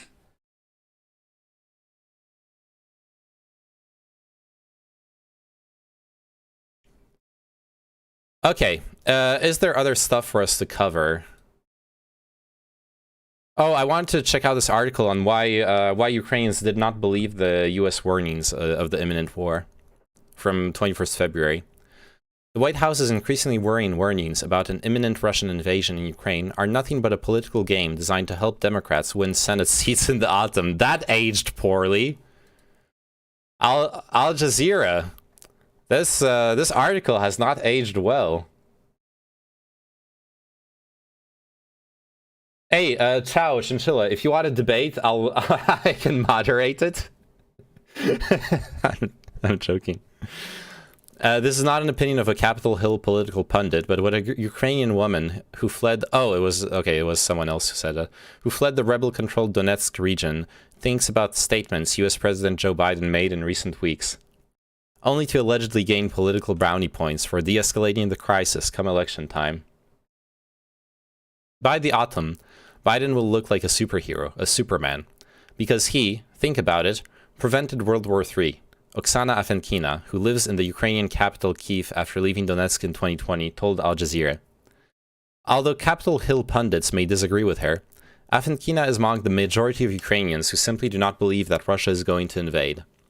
Even as tensions boil with more than 150,000 Russian troops along the border in annexed Crimea and in neighboring Belarus, just 1 in 5 Ukrainians think the full-scale conflict is inevitable. Only 20.4% of Ukrainians, yeah, we know what 1 in 5 means, Jesus Christ, believe that a full-scale invasion will happen soon, and only 4.4% are adamant it's definitely taking place, according to a survey by the Gorshinin Institute. A staggering 62.5% think the invasion is not going to happen in the nearest future. Instead, some Ukrainians, such as Afenkina, contend that their ex-Soviet nation of 44 million is but a pawn in the geopolitical games in the US, a useful tool to consolidate support and gain votes. This belief in war goes hand in hand with mistrust in the West, an observer said. There is a critical attitude to predictions from the West, namely, the alarmist notes of the everything is lost, there will be an invasion kind, as well as an assessment of Ukraine's own might. Kiev-based Ihar Tishkevich, a Belarusian political analyst at the Ukrainian Institute for the Future, told Al Jazeera. Thousands of Ukrainians fought in the last war with Russia, and many now are active reservists, ready to return to the front lines. They are preparing to counter the Russians, the way they have been pushing back against Moscow-backed separatists since 2014. For Ukraine, this is a threat, but not a catastrophe, Tishkevich said. That aged poorly. Regardless of how much Ukrainians dispute over politics and ideology in the halls of power, they tend to unite and mobilize in the face of a foreign threat, he said. Putin, yet again, achieved a reverse effect on the Ukrainian public, Tishkevich said.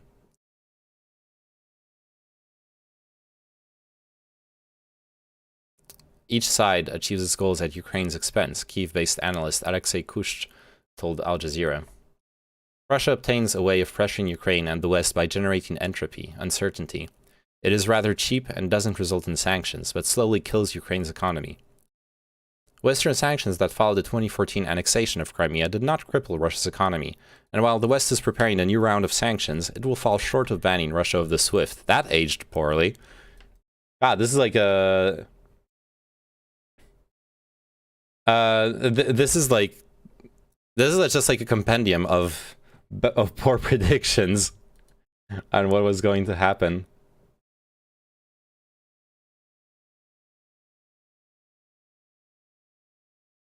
This has disappointed some in Ukraine, as such a move would exact a huge toll on Russia's economy. At the same time, Ukrainian leaders have voiced their concerns about the alarmist messages emanating from the West. In late January, Ukrainian President Volodymyr Zelensky accused, with 2 Ys for some reason, accused the West of sowing panic. I remember that. There are signals even from respected leaders of states. They just say that tomorrow there will be a war. Honestly, when Zelensky said this, in hindsight, and even when it was happening, I was like, well, like, okay, to be fair, I was part of the people who didn't think the invasion was going to happen. I was wrong on that too. But I still, in that time, and I know it's somewhere in my VODs, I said Zelensky probably is preparing for that eventuality, but he needs to reassure his country. I didn't think that the Ukrainian government itself was saying that like, don't panic, it's not going to happen, means anything as to whether they believe it or not. But yeah, truly the greatest hits, yeah. There are signals, even from respected leaders of states. They just say that tomorrow there will be war. This is panic. How much does it cost for our state? He told a press conference on January 28th. The head of his Servant of the People party that dominates Ukraine's parliament accused leading US media outlets of disseminating fake reports based on warnings from the White House and the Pentagon.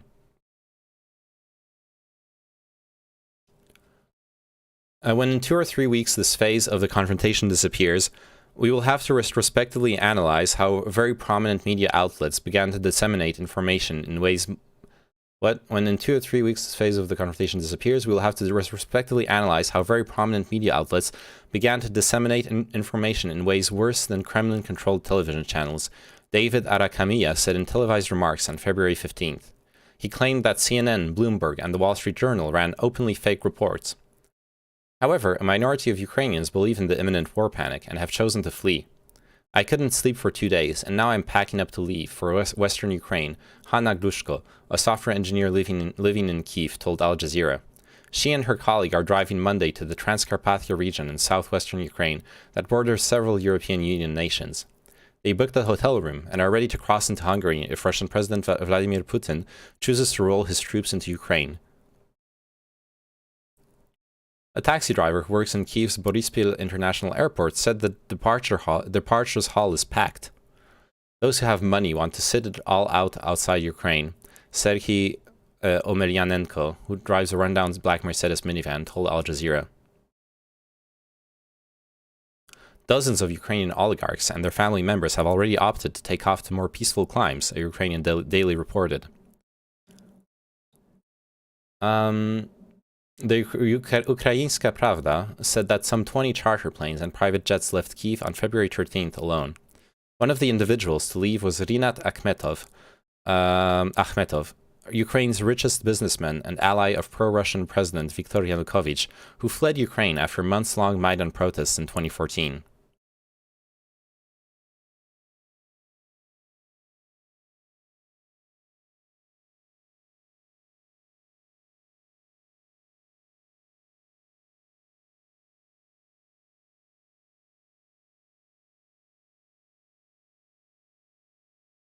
Also, name, you know the tweet?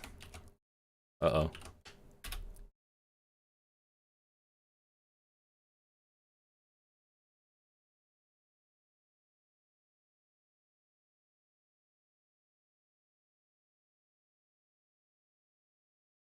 Yeah. Yeah, I know the tweet.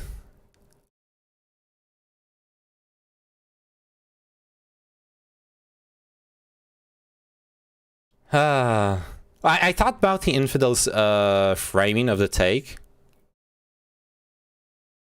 is decent. Like, even if you disagree with the first point, like, Mouth Infidel isn't sitting there saying NATO is to blame for Russia invading Ukraine. That's what kind of annoyed me when and why I hopped into the discussion into the disagreement with Mr. Geek. I still need to have the talk with Mr. Geek. I was planning to do it last week, but we kind of missed each other. I don't think I'll do it today, but I'll probably contact him tomorrow. See if we can discuss this.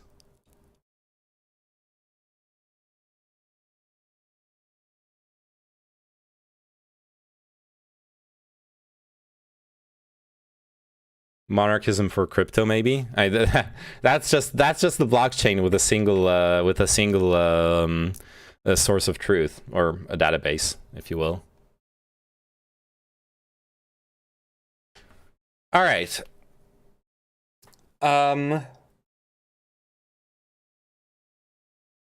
Whales are the kings and queens. Please tell him to stop thinking I'm a Russian shill. I'll tell him that. Whales are the kings and queens in crypto? Not necessarily. They are the kings and queens in proof of stake blockchains. But it's a bit more like in proof of work blockchains, they don't actually have more power than others. It depends on the decision-making structures, basically. What is more annoying in the YouTube comments, Russian bots or crypto bots? I would say Russian bots annoy me more. Because, look, if you're participating in the cult of personality around Putin, I don't know, a cult of personality, like, really pisses me off. Whereas cult of wanting to get rich is something even if I disagree with how it's being done, like, I can at least have sympathy for someone who wants to get out of a shitty life situation. You know what I mean? I can't have sympathy for someone who's, like, brain being rotted away by propaganda as well, honestly. So it's kind of out there. I don't know. I would say that even though people lose their, like, lose a lot on crypto if they get like rug pulled and if they treat it like as a casino and they go all in on something stupid. And you could argue that lives have been lost because of it. I would argue that Russian bots are probably more harmful. That's what I would go for. Russian bots are probably more harmful.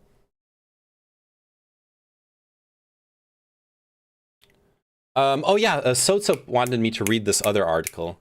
Let me find it. Oh shit! I'm going through some old tabs, and this is the actual this was the actual part of the interview I quoted at you yesterday, Chinchilla. President Vladimir Putin has warned that Well, Russia I'm looking could for the take other article. countermeasures if it I felt can just start up threatened Discord. by NATO.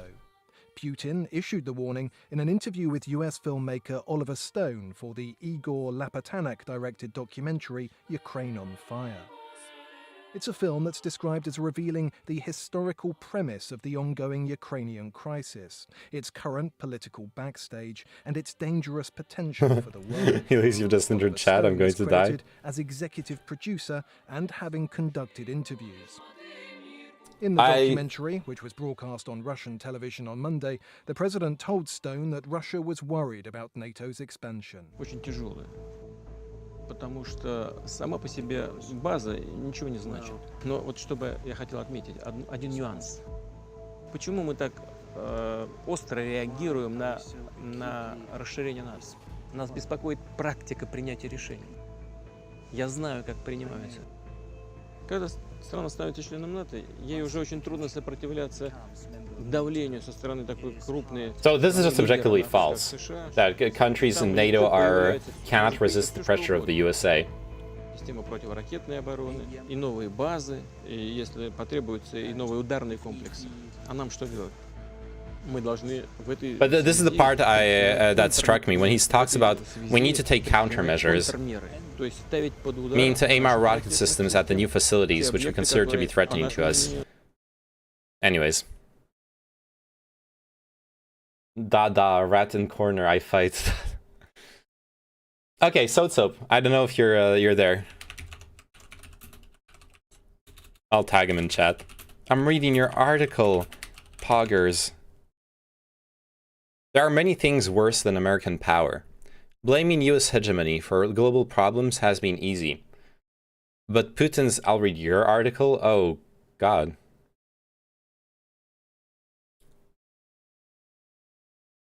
Blaming US hegemony for global problems has been easy, but Putin's invasion of Ukraine offers a preview of a much more dangerous world. About the author, Shadi Hamid is a contributing writer at The Atlantic, a senior fellow at the Brookings Institution, and assistant research professor of Islamic Studies at Fuller Seminary. He is also the co-founder of Wisdom of Crowds, a podcast, newsletter, and debate platform. Hamid is the author of several books, including Islamic Exceptionalism and Temptations of Power. If there was any doubt before, the answer is now clear. Vladimir Putin is showing that a world without American power, or for that matter, Western power, is not a better world. For the generation of Americans who came of age in the shadow of September 11th attacks, the world America had made came with a question mark. Their formative experiences were the ones in which American power had been used for ill, in Iraq and Afghanistan. In the Middle East, more broadly, and for much longer, I could masturbate, and I could be in pain and, breathing, spitting my lungs out. Thanks for the follow, Prophetic Keys. How are you doing? Their formative experiences were the ones in which American power had been used for ill. And for much longer, the United States had built a security architecture around some of the world's most repressive regimes. For those on the left, this was nothing new, and it was all too obvious.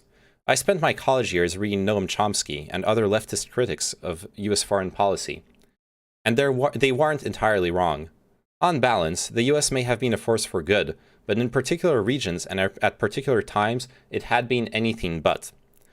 Blaming America first became all too easy. After September 11th, US power was as overwhelming as it was uncontested. That it was squandered on two endless wars made it convenient to focus on America's sins, while underplaying Russia's and China's growing ambitions. For his part, Putin understood well that the balance of power was shifting. Knowing what he knew, the Russian president wasn't necessarily irrational in deciding to invade Ukraine. He had good reason to think that he could get away with it. After all, he had gotten away with quite a lot for nearly 15 years, ever since the Russian war against Georgia in 2008, when George W. Bush was still president. Then, he annexed Crimea in 2014, and intervened brutally in Syria in 2015. Each time, in an understandable desire to avoid an escalatory spiral with Russia, the US held back and tried not to do anything that might provoke Putin. Meanwhile, Europe became more and more dependent on Russian energy. Germany, for example, was importing 55% of its natural gas from Russia. Just 3 weeks ago, it was possible for Der Spiegel to declare that most Germans thought peace with Russia is the only thing that matters. The narrative of a feckless and divided West solidified for years. We, as Americans, were feeling unsure of ourselves, so it was only reasonable that Putin would feel it too. In such a context, and after 4 years of Donald Trump and the domestic turmoil that he wrought, it was tempting to valorize restraint and limited engagements abroad. Worried about imperial overreach, most of the American left opposed the direct US military action against Bashar al-Assad's regime in the early 2010s. Even though it was Russian and Iranian intervention on behalf of Syria's dictator that bore the marks of a real imperial enterprise, not just an imagined one. Russia's unprovoked attack on a sovereign nation, in Europe no less, has put matters back in their proper framing. The question of whether the United States is a uniquely malevolent force in global politics has been resolved. In the span of a few days, skeptics of American power have gotten a taste of what a world where America grows weak and Russia grows strong looks like. Of course, there are still holdouts who insist on seeing the US as the provocateur. In its only public statement on Ukraine, the Democratic Socialists of America condemned Russia's invasion, but also called for the US to withdraw from NATO and to end the imperialist expansionism that set the stage for this conflict. This is an odd statement, considering that Russia, rather than the United States, has been the world's most unabashedly imperialist force for the past 3 decades. But many on the anti-imperialist left aren't really anti-imperialist, they just have an instinctive aversion to American power. Oh shit, called out! Yo, Chow. Okay. There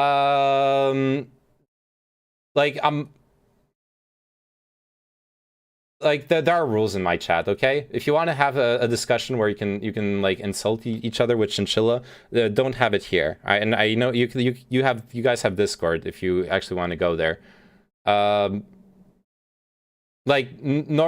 If you are just a rando, I would genuinely like at least time you out, or maybe even just ban you outright for that, or for talking like this in my chat. Okay, so like chill the fuck down. Like I honestly I want to time you out for like 1 second just to delete the comment from the chat. Wait, what's the timeout? Okay, duration. Like I'm fine with the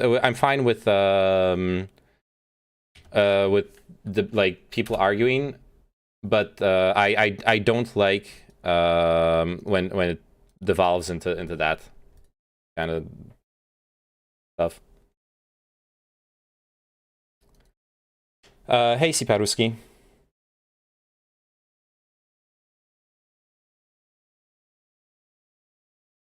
I'm gonna say it, I don't know anything about the man's opinions, but every time I have seen Chow, he has been a huge asshole towards you or the other panelists, just like on a personal level. Hey, he can be spicy. I don't think any of us take it personally. I think we all accept it as like a level of banter or whatnot. But I understand why you would see it that way. Hey, oh yes, I already told you hi. Hi, Siparuski. My personal chat is not as cool as whatever is happening. Where is the real chat? Is that on Twitch? Oh, what just happened was in the Twitch chat. And then there's like another chat that doesn't show up on screen. It's like an online community where most of my viewers come from. Well, most of my viewers used to come from. Now I have more organic Twitch viewers, actually. I'm free from the streams.gg hegemony. I don't know, I don't have any hard feelings with Chow for when things get heated. There's been like 1 or 2 lib practices where after it happened, I was not I thought the like comments went too far. There was one specifically where Chow was like really harsh on Elysium, and like if Chow had talked like that to me, I would have like been actually pissed off. But Elysium was okay with it, and I don't think it's okay to like fight for someone else when they say it's okay on their side.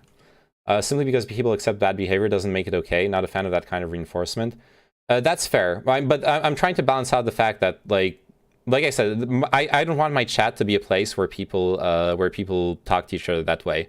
That's how I framed it, and that's all I need to say. Like, yeah, sign spotted in name man in chat. Yes.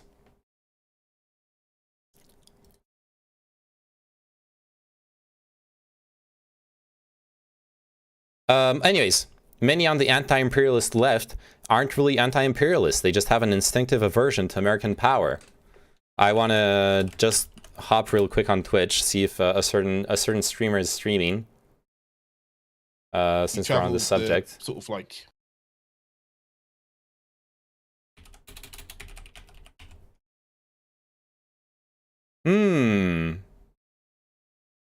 Do you think that statement could apply to this guy? You want to know why liberals are so sensitive, chat? You want to know why they're such sensitive snowflakes? You know, when says the guy who spent like a week arguing over his hate with Destiny on Twitter. Because they have absolute terror in their hearts of divine justice. They think God is going to settle accounts. After spending so fucking long, Sid the Sloth Destiny, fucking long living and basking in lies and evil, they are absolutely. Hey, look! I have 1,928 subs. They're gonna pay a price for it. Is that a threat? Okay. I don't give a shit about the serfs. No, because Russia is anti-imperialist.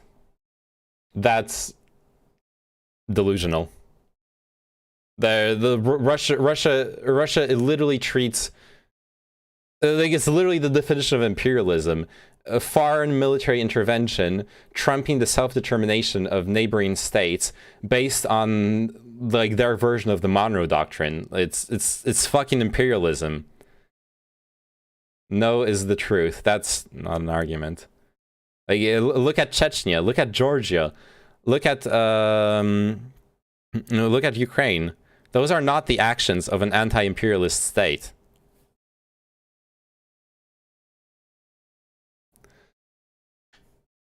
Also, you do know what imperialism is. Right back at you, buddy. America's low opinion of its own capacity for good and the resulting desire to retreat or disengage hasn't just been a preoccupation of the far left. The crisis of confidence has been pervasive, spreading to the halls of power, and even President Barack Obama, whose memorable mantra was, "Don't do stupid shit." Instead of thinking about what we could do, or what we could do better, Obama was more interested in the self-limiting principle. For their part, European powers, content to bask under their US security umbrella, could afford to believe in fantasies of perpetual peace. Europe's gentleness and lethargy, coaxing Germany to commit even 2% of its GDP to defense seemed impossible, became something of a joke. One popular Twitter account, ISEU Concerned, devoted itself to mocking the European Union's propensity to express concern, but do little else whenever something bad happened.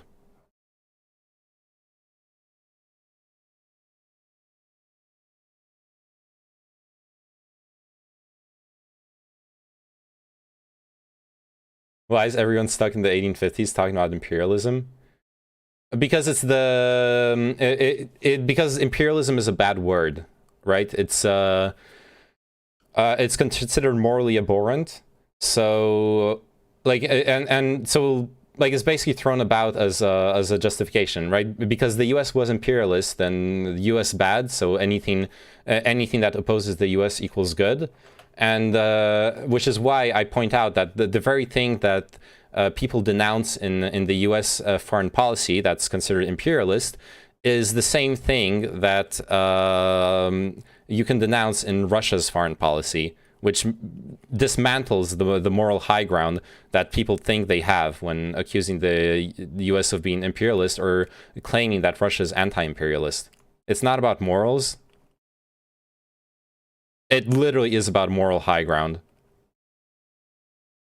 There is a pre-baked assumption that imperialism equals bad, which it's like an ideological, it's a moral thing.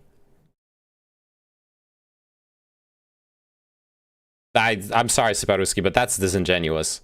No one on the left is sitting around being like, maybe imperialism is good. No, it's not. Imperialism is a stage of capitalism. Yes, but that's just saying imperialism is bad with extra steps. Like, once again, it's disingenuous.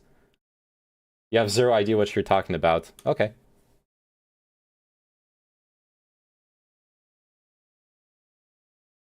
Hey, Neyman, when are you getting Twitch affiliate? Are they almost done processing your paperwork? No, I'm fucking... I haven't tried again. I haven't tried again. And... I haven't tried again because the... I don't think I can put a French address on a W9 form. And I haven't gotten a response from... I haven't gotten a response from the... What's it called? Twitch support. Discussions that end with you have no idea what you're talking about are generally good. Yes. Do you think capitalism is a foreign concept in modern Russia? Oh, good point, Space Bob, actually. That's a good point. Yeah, because Russia is a fucking communist utopia. Russia doesn't have neocolonialism. Oh my god. Because in... Okay, what does neocolonialism mean, okay? Tell me, what does neocolonialism mean? Give me your definition. Look at them doing mental gymnastics to try to find a definition where Russia's behavior can't be called colonialist. They do not extract surplus value due to super profits. That's not the definition of neocolonialism. My own definition is based on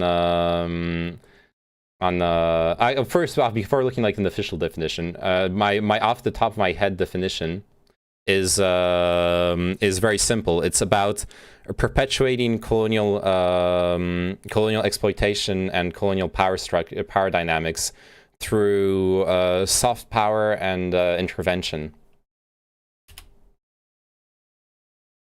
The use of economic, political, cultural, or other pressures to control or influence other countries, especially former dependencies.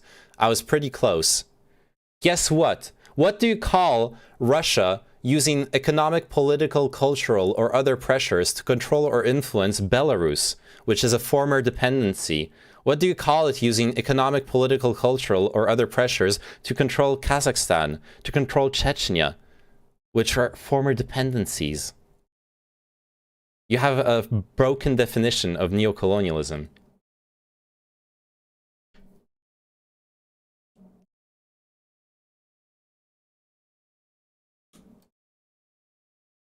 I'm not like here to be a US.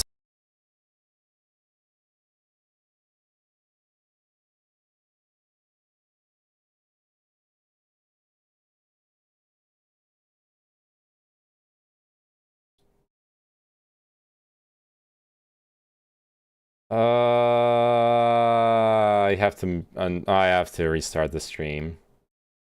I'm muted. Oh wait, no, it didn't mute me this time. It didn't mute me this time. This time I got disconnected and it didn't mute me.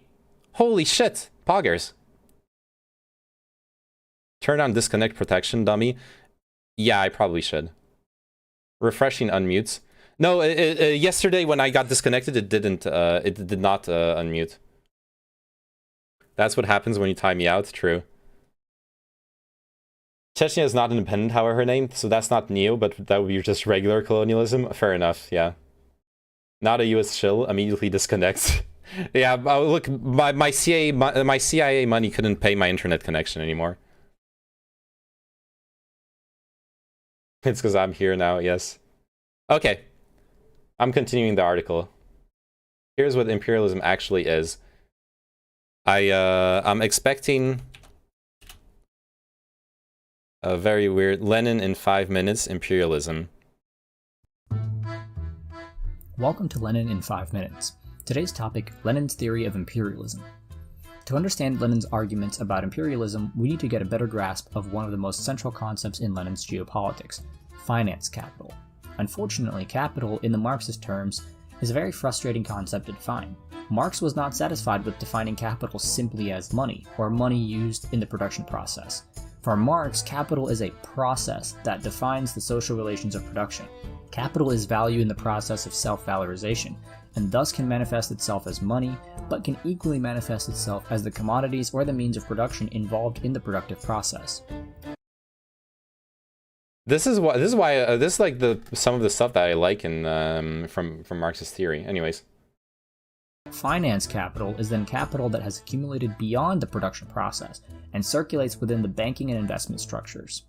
Most importantly, finance capital is in constant motion and cannot be, by definition, simply accumulated money, infrastructure, or other commodities. Moreover, finance capital is an alliance between large firms and banking capital, dominating the economy of the state. Lenin actually drew a lot of his ideas about finance capital from Rudolf Hilferding's Das Finanzkapital, though, as we will see now, Lenin built extensively on the concept. Lenin showed that concentration of capital led to a stage of capitalism known as monopoly capitalism. In this stage, the export of goods is exceeded by the export of capital. Instead of investing in the living standards of the working class at home, capital moves into foreign territories, where profits are usually high, for capital is scarce, the price of land is relatively low, wages are low, raw materials are cheap. Capital has become overripe in the most developed capitalist countries. Until now, this seems very reasonable. Why is Lenin's imperialism the new definition for Siparuski, or am I missing something? Well, because he needs a magic definition where Russia is magically not imperialist. So until now, for now, this hasn't said anything about imperialism, by the way. Lenin agreed that there might be periods of cooperation among the bourgeois camps in the international arena, but he points out that such cooperation is largely situational and temporary. Especially in the context of the Second World War and the Cold War period afterwards, capital found it beneficial to cooperate in the face of a larger threat. This peaceful time was also, in part, possible because American capital emerged from the war as the unequivocal dominant economic force, particularly in comparison to the decimated productive capabilities of its European counterparts. Lenin allowed for these periods of exceptional relations, but he stated that ultimately the nature of capitalism as a system of necessary competition mandates a return to the division of the world among various camps. However, beyond the division of the world, Lenin emphasized the impetus to gain exclusive control of raw materials and tighter control of foreign markets that arose out of the globalizing conditions. Yo, Siparuski, what I said earlier for Chao, it applies to you too. If your contribution to chat starts being calling people morons, I'm gonna have to have you leave, okay? I do welcome having different perspectives on things and different points of view, even if the discussion can get spicy. But please stop. Don't become just like an angry, insulting person in chat, okay?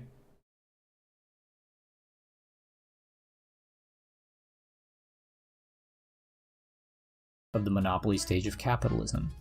Having reached a certain stage of development in which concentration in a... If people attack me, it's not my fault. Tell them to stop. When did Tygax insult you?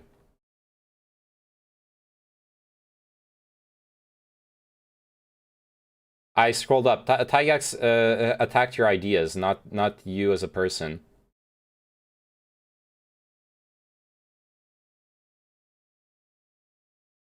Attacking opinions is literally how you have discourse. Attacking people is how you break discourse down, or how you use the discourse. If you don't want your ideas attacked, then I'm sure there are plenty of communities where you can be in an echo chamber and they will not be attacked. In this case, if this is an echo chamber, it's more like a lib sockdom echo chamber, to be fair. But it's not an echo chamber. I do welcome opposing perspectives. I just want everyone to play nice. I also linked you stuff. Yes, I'm watching it right now. Have you noticed? Accumulation of capitalism results in the growing circulation of finance capital. Overripe countries export their investments abroad. As they do so, they find their finance capital to naturally clash in areas of targeted investments. So begins a painful process of drawing and redrawing, carving and recarving the boundaries between major empires. As we witness China export its finance capital to underdeveloped parts of the world, tensions rise between the young superpower and the old seat of power in the White House. China and the US have already entered that stage of geopolitical restructuring, the inevitable outcome of which will be dangerous conflict. In summary, Lenin's theory of international... I don't know if the inevitable outcome of that is dangerous conflict, but until now this seems like a really correct way of making a material theory interpretation of neocolonialism. And how you explain it through the flow of capital, hence it's like a Marxist theory of colonialism. And it's and like I wouldn't necessarily go for so far as to I wouldn't endorse the predictions necessarily, but the description of the current state of the world is astute. I agree with it. National political economy fits perfectly in the mold of the last century. After violent struggle for new markets abroad, the major powers of the world collided in the form of 2 world wars that wreaked havoc on a global scale. As American capital emerged dominant from the ashes of the world wars, it was able to unify the international capitalist class against a threat that far outweighed the dangers of infighting: a growing socialist bloc. The USSR, regardless of whether or not you think it was a truly socialist state, did not play by the rules of the global market. On the contrary, it presented a model that was very dangerous to the entire capitalist mode of production. As late as the 1970s, the USSR and its allies posed a threat that the coalition of capitalist countries took very seriously. However, this temporary and uneasy alliance between major capitalist powers is gone. Not only that, but the last half-century has given a number of countries enough time to reach that stage of capitalism Lenin wrote about. We are now on the brink of a totally new international dynamic that is already demonstrating a tension we did not see during the fleeting Pax Americana. The USSR was subject to flows of capital and the realities of investment as well. This is something that I don't really agree with. It's claiming the USSR had some sort of exceptionalism relative to this imperialism. I would have liked to hear some actual historical arguments, because my knowledge of history is that the USSR engaged in similar behaviors within its own sphere of influence. I would not claim that the USSR was not doing the same thing. Sorry, I'll get back to the article. I actually got derailed, but I'll get back to. I'm like, where am I at? I'm like almost done with it. I got a couple paragraphs left. The Cold War was all about proxy warfare. Yeah, but I'm specifically relative to this video. It's not about proxy warfare. The video is about the step before the proxy warfare, which is about the investment in... I could masturbate, and I could be in pain and like breathing, like spitting my lungs out. Thanks for the follow, Tarkov Survivor. How are you doing? Yeah, what Siparowski just said, the definition of imperialism in this video is not about military intervention. It's just that military intervention automatically follows what this video calls imperialism. What this video calls imperialism is the flow of capital into a country in order to profit to leverage the inequalities of in capital between a poor country and a rich country. But the thing is, within that theory, I'm pretty sure we can look at the relationship between the USSR and like vassalized communist states and see the same patterns. I think we can see the same patterns in there. I maybe looking in detail, there would be some like subtle differences, but the USSR did very similar things. It extracted profits from countries around it that it made dependent on itself. So return to a global arena defined by competition between major capitalist centers, Lenin's international political economy will become increasingly relevant. That's it for today's video. What are your thoughts? And more importantly, that's just like a historical argument. More importantly, this in no way changes the fact that Russia, not the USSR, we can argue over the USSR, but Russia is not... Russia is an imperialist country. None of this supports your argument that Russia is anti-imperialist.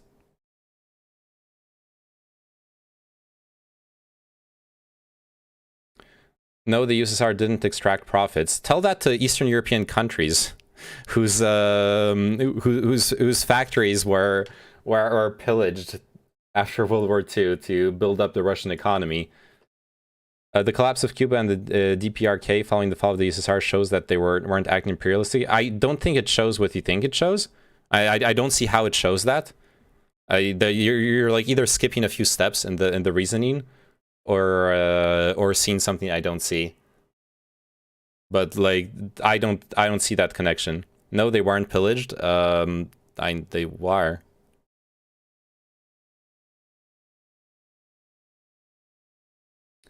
Lemfeo, the USSR took factories from the Nazis as repayment for the war. Yeah, we're getting back to the article. Suddenly, the U had been aroused from its slumber, and the parody account was rendered temporarily speechless. This is no longer tepid concern.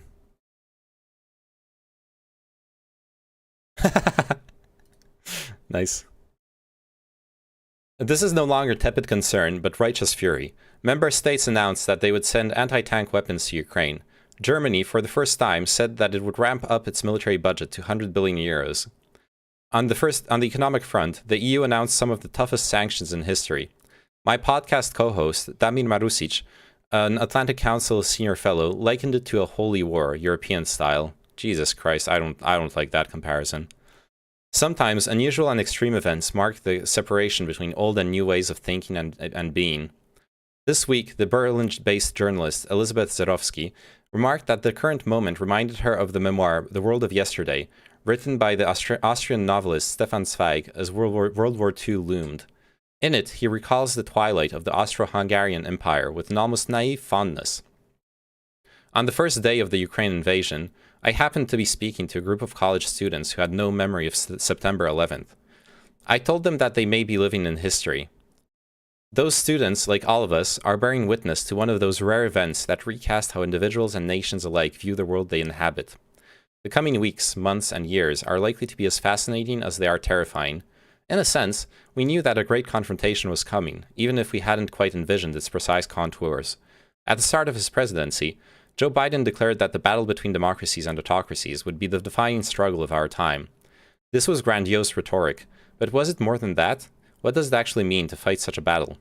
In any number of ways, Russia's aggression has underscored why Biden was right and why authoritarians, and the authoritarian idea itself, are such a threat to peace and stability. Russia invaded Ukraine, a democracy, because of the recklessness and domination of one man, Vladimir Putin. The countries that have rallied most enthusiastically behind Ukraine have almost uniformly been democracies, chief among them the United States. America is lousy, disappointing, and maddeningly hypocritical in its conduct abroad, but the notion of any moral equivalence between the US and Putin's Russia has been rendered laughable. And if there is such a thing as a better world, then anti-imperialists may find themselves in the odd position of hoping and praying for the health and longevity of not just the West, but of Western power.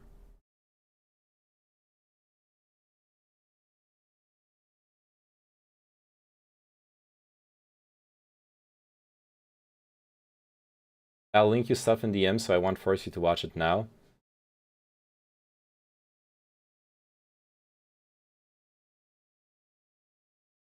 I mean...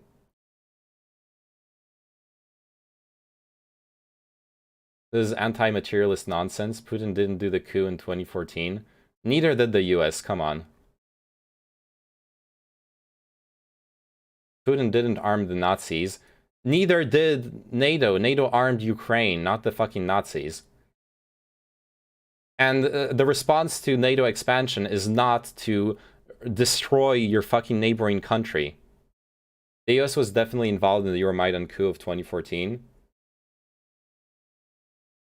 No, the US armed an army that happens to have Nazis in it. Do Do you not realize there's Nazis in the Russian army too? That you're so eager to suck their fucking balls?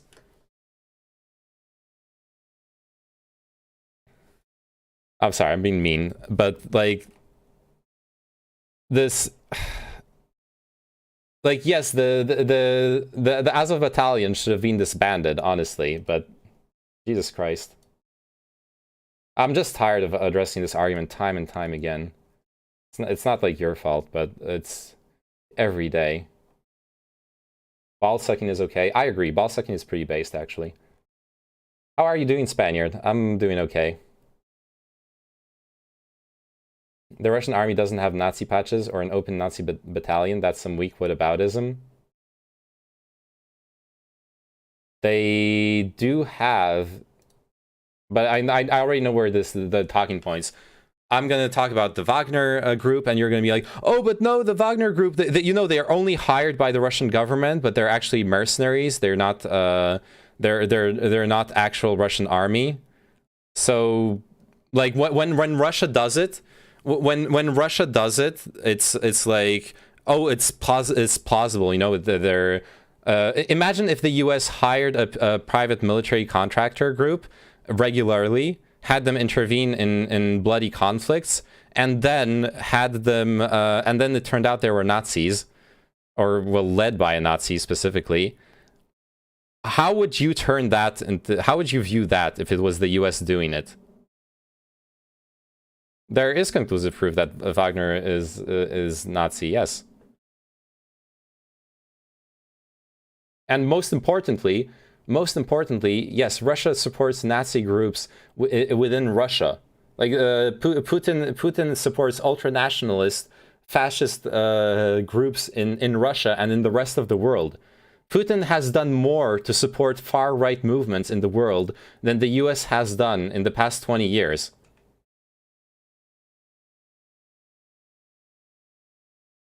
What conclusive evidence that shows that Wagner is a Nazi? The one I know of is the tattoos on that leader guy. Dmitry Utkin, or a prominent member. My apologies.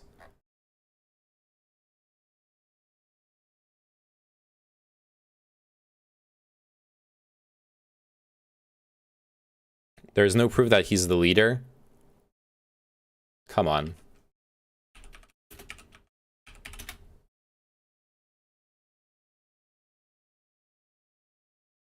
He's a GRU Special Forces officer where he served a... Oh, look! He's a Nazi who served in the Russian army!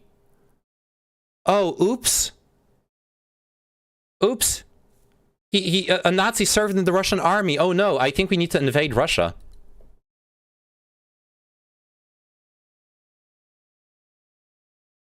He reportedly created his own mercenary group.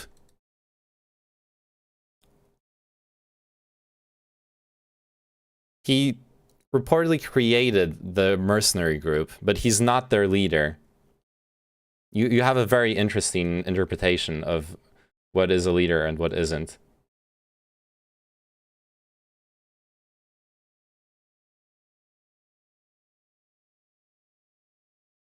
Russia, according to who?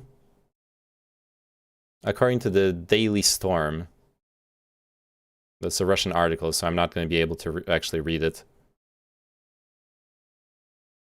Unfortunately. Has a passion for the history of the Third Reich. Of course he does. The Azov battalion is literally just 2,000 people. Like, once again, you guys don't understand. Russia has done... No, it's not the Daily Stormer. It's the Daily Storm. It's something else.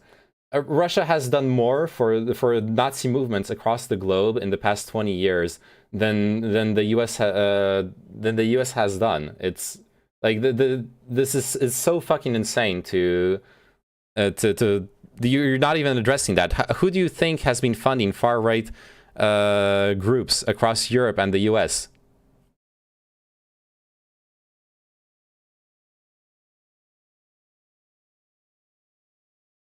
That's a pretty big claim. It's a pretty easy claim, to be honest.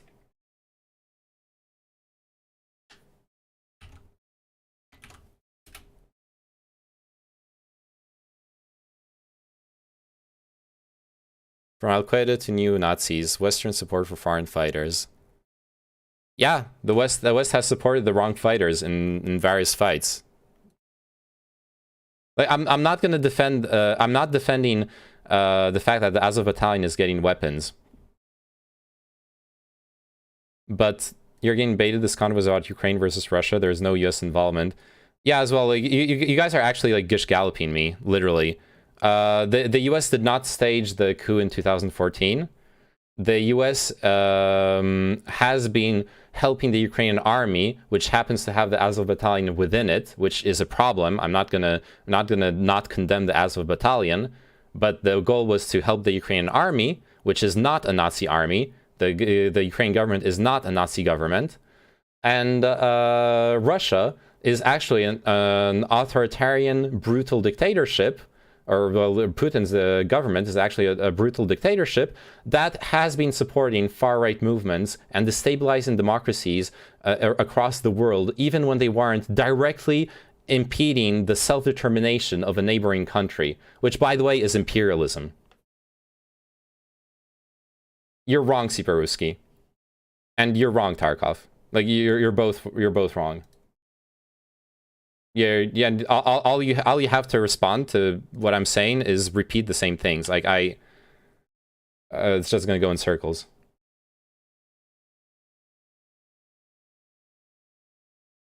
I'm gonna go get some water. You're wrong and you're losing. What am I losing? I'm here. To Gish Gallop, you need to make a bunch of arguments. This is troll trotting. I'm saying it's Gish Galloping because they're making a bunch of assertions. And like by the time I address one assertion, there's another 3 like insane assertions that I need to address. And like I don't even have time, especially with 2 of them in my chat. I don't even have time to address every specific thing. The U.S. didn't organize the coup in 2014. The U.S. supported and funded pro-democracy organizations, but it didn't organize the coup. The Ukrainians wanted to get rid of the pro-Russian government.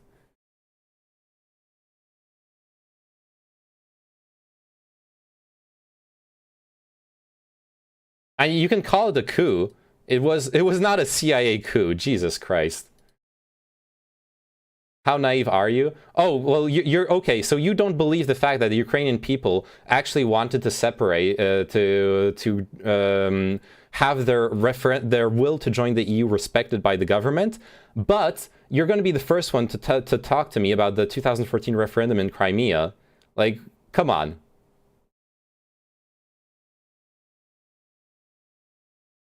No, it's not a source, Siparuski. It's an opinion piece. I know the article you linked me. I know this article. It's an opinion piece. It's not.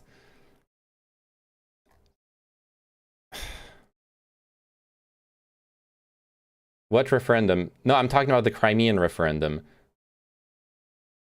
The Ukrainian people wanted to join the EU, yes.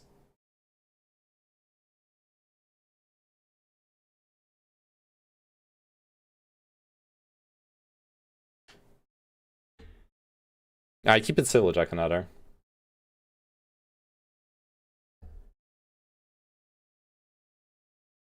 I still think it's insane, like claiming this moral high ground of anti-imperialism and anti-Nazism when you're literally like LARPing. Not LARPing. You're literally serving the dismantling of a democratic government.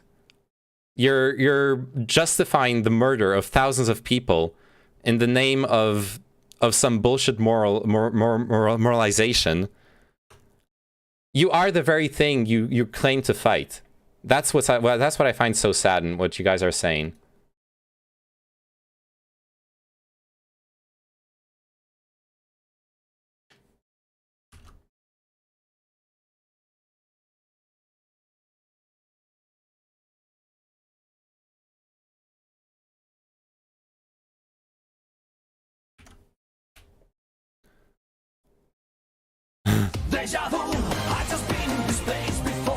Yeah, I have been in this place before.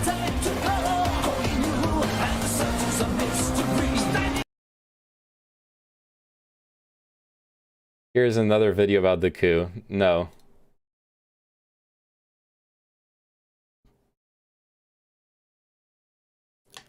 Where is this from? 2021. White nationalism in the United States and Russia. Transnational ties, domestic impact. No, they're not anti-imperialist, Sparovsky. It's delusional. Even under the definition of imperialism you gave earlier, Russia is still an imperialist state.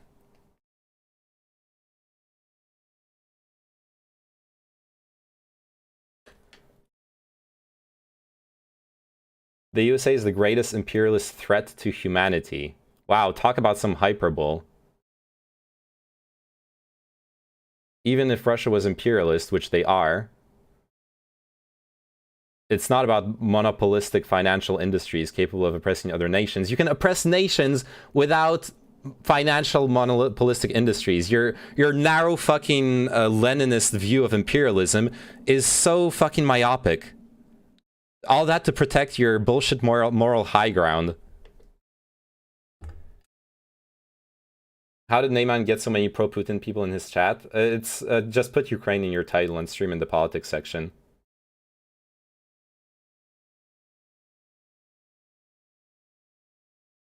Being imperialist is not about exporting capital. You're taking a Marxist interpretation of how imperialism comes about, and then flipping around the causes and the effects to be like, oh, if the specific causes that I view through my Marxist lens aren't there, then oppression can happen, but it's not imperialism. It's so fucking stupid. Do you realize what you're doing? I'm insulting him too. Like I don't know. The discourse is fucking crashing down in flames. No, okay. There's no such thing as one single correct interpretation. There's no such thing as one single correct interpretation of imperialism.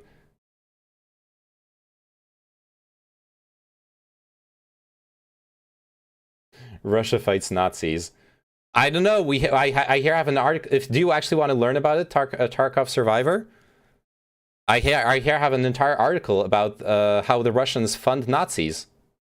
Are you interested in that? You want some citations, Tarkov?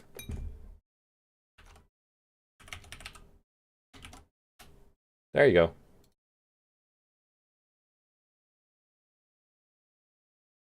I'm going to read it on stream anyways. White nationalist groups in the US do not operate in a vacuum, however. The transnational connections between such groups... Russia didn't extract super profits. Oh yeah, Russia didn't... You know, Russia just oppressed all those countries for free. They didn't extract anything from it. And then you call me naive.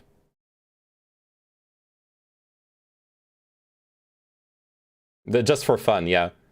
You know, it's just... Also, superpowers is not a real term, that's true as well. White nationalist groups in the US do not operate in a vacuum, however. The transnational connections between such groups, especially between organizations in the US and Russia, are deeply troubling.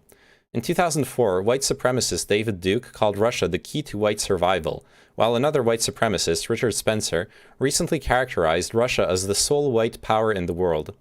With Russian President Vladimir Putin serving as a beacon of white hope for many white supremacists in the US and in Europe, but this is a US-centric article, it comes with little surprise that there are connections between the nationalist groups of both of these countries. The transnational ties between white nationalists pose an important question. How do we curb the threat of violent extremism and its globalization? This article will examine how Russian white supremacist organizations exert international influence, how extremist groups utilize social media, and how the US can respond to curb the threat of transnational white supremacy. Based in St. Petersburg, Russia, the Russian Imperial Movement is an extreme-right, white supremacist militant organization. It is also one of the groups working to fuel white supremacy in the West. According to its spokesperson, RIM aims to continue to establish contacts with right-wing, traditionalist, and conservative organizations around the world to create a right-wing international. This effort has involved both visits by RIM representatives worldwide and social media campaigns aimed at sharing their message with a broader audience. For example, RIM organized the World National Conservative Movement in 2015, convening white nationalists worldwide against the West and values of liberalism. Aside from organizing these events, RIM representatives have been personally engaged with white nationalists worldwide, including visits to the US. Such connections go back to 2017, when RIM officials visited US white nationalist Matthew Heimbach. Heimbach would go on to be one of the organizers of the 2017 Unite the Right rally in Charlottesville, Virginia. Through these efforts, RIM has worked to strengthen transnational connections between white nationalist groups, creating a sense of mutual admiration for each other's violent practices. Additionally, RIM has aggressively recruited individuals for its paramilitary partisan corps and trained them to fight alongside its Imperial Legion. The participants partaking in RIM's camps have been linked to international terrorist attacks. For example, 2 Swedish neo-Nazis trained at RIM's camps helped carry out bombings in western Sweden in 2017. Many within the US intelligence community have highlighted the danger of white supremacist transnational connections. FBI Director Christopher Wray warned of the role of white supremacists in driving domestic terrorism, and the Department of Homeland Security identified Russia as the country working the hardest to provoke social and racial tensions in the US. In April 2020, the Trump administration designated the Russian Imperial Movement as a specially designated global terrorist group, making it the first nationalist organization to be labeled as such. With the designation as an SDGT, as well as the placement of RIM's leaders on terrorist watch lists, there is hope that similarly violent and supremacist organizations will continue to be condemned. However, Russia's response to RIM's actions and the country's own views on racial tensions in the US complicates our understanding of white nationalism as an international phenomenon. As a representative from the Sova Center for Information and Analysis, Alexander Ferkovsky claims Russian authorities know of RIM's actions and tolerate it. Hence, even without direct support from the Kremlin, the lack of domestic counterterrorism pressures has allowed Russia to turn white nationalism into a tool against Western countries. In short, groups such as RIM inflame white supremacy in the US, escalating tensions in the country and weakening people's trust in democracy. Addressing these international influences is key to not just constraining white supremacy, but also protecting democracy. Building ties through social media. In understanding the transnational connections between white nationalist groups, it is necessary to consider the tool that has facilitated their growth, social media. Using social networks as a tool, groups like RIM have effectively wielded social media to recruit members and spread their ideologies. Even as mainstream platforms such as Twitter began removing accounts affiliated with white supremacists, extremist groups and individuals are finding alternative safe havens to connect with one another and reach out to potential new members. Shifting social media platforms have come with varied success for these extremist organizations' efforts. Telegram, which served as a haven for extremists, eventually changed their approach and deleted thousands of chats and channels associated with extremism. Other platforms, like Parler, have faced trouble as the rhetoric originating from some users and the connections it has had with violence in the US, leading the platform to go offline for an extended period of time. So the link here isn't explicit. I know that there are explicit links between I can just look at the Putin.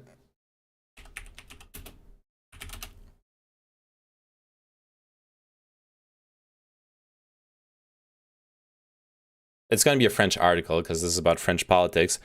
She represents the far right in France, at least until Zemmour took up her mantle, or by being even more extreme than her.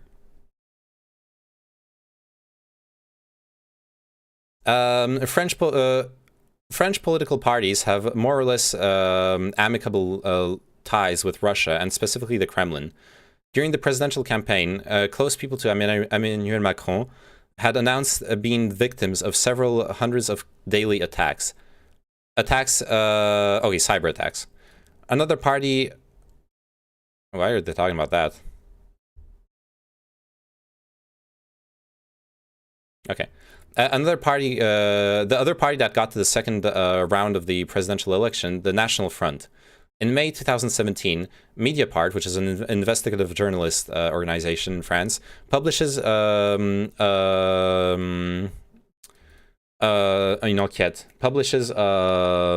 investigation called "The Real History of the Financing of the Russian Financing of Le Pen." Why do there exist ties between the Kremlin and today's party presided by Marine Le Pen, and how do they manifest themselves?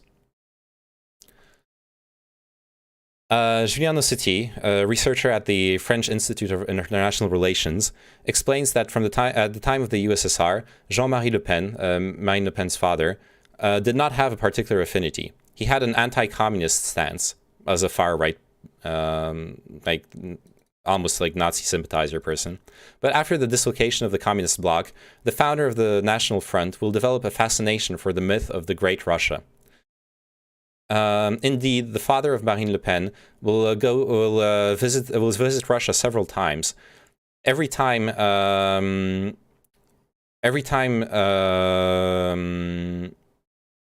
mettant à chaque fois en scène médiatiquement ses visites. Every time making a media event out of his visits. But we don't know if he had met Vladimir Putin, specifies the researcher. Le Monde reminds us that in February 1996, Jean-Marie Le Pen was present in Moscow to support the leader of the Russian far-right, Vladimir Zhirinovsky. Zhirinovsky was starting his electoral campaign for the presidency by celebrating, in the presence of many militants, his noces d'argent. I don't know what that is. His honeymoon or whatever? I don't know. The occasion for Jean-Marie Le Pen to propose a union, political this time, with their Russian supporters. Patriots of every country unite each other with each other. In 2005, the founder of the National Front tries the experience again. Visiting Moscow, il appelle ainsi de ses vœux la création. He called for the creation of a boreal Christian humanist space with a higher quality of life than anywhere else, of Western Europe and Russia and Belarusia. Notes Le Monde, which adds that this alliance would have been also a measure of Marine Le Pen's program in 2011, with the creation of a pan-European union with Russia and Switzerland, and the creation of an Paris-Berlin-Moscow axis. Common ideas between the National Front and Kremlin. This pro-Russian fiber will be found everywhere within the leadership of the party, notably with Émeric Choprade. He had been the great eminence of Marine Le Pen, then an advisor in social affairs. He is an academic with surrounded by controversy who had started the alignment of the ideas of the National Front on those of the Kremlin. His conservative values have impacted the positions of the party. Starting from there, he had frequent exchanges with members of the National Front starting from there has been frequent comings and goings with the members of the National Front to raise funds, explains Julien Nossetti. During his first visit in Russia, during her first visit in Russia in June 2013, Marine Le Pen was received by Sergei Narishkin, the president of the Duma, in the lower chamber of the Russian parliament, and by Alexei Pushkov, who leads the Committee of International Affairs of the same chamber.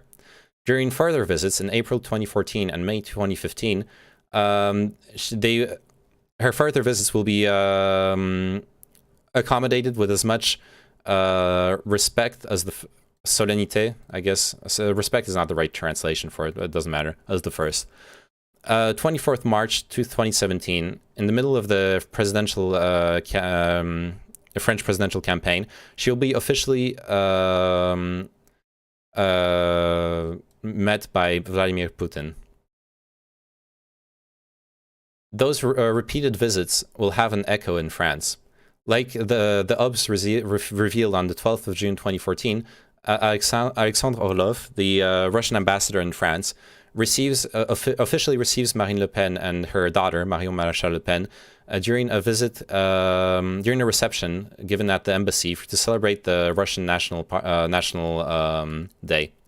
Marine Le Pen enjoyed the ties brought by her niece. Oh, is Marion Maréchal Le Pen her niece? I thought she was her daughter. Anyways, with Russia to get closer to the Kremlin. In fact, Marion Maréchal Le Pen is closer to the positions defended by Russia. Before pulling back from political life, she represented the identitarian line of the party. Their points of convergence concern the rise of Islamism, anti-European discourse, as well as the idea that Europe asphyxiates countries, or the euro asphyxiates countries, and to counter American policy. The two protagonists come closer also on Christian and conservative values. Nope, it's her niece. Okay. The USA gave $5 billion to influence Ukraine politics alone. No! Oh my god, no! The USA gave $5 billion to Ukraine since the fall of the USSR. To Ukraine! You realize the Ukrainian government until 2014 was pro-Russian. The Ukrainian government was deciding where the money was spent. It was aid to help rebuild Ukraine. You have to, at some point, you have to look at reality and accept it for what it is. You can't make shit up like, oh, the $5 billion. Who the fuck gives $5 billion to a party? Jesus Christ.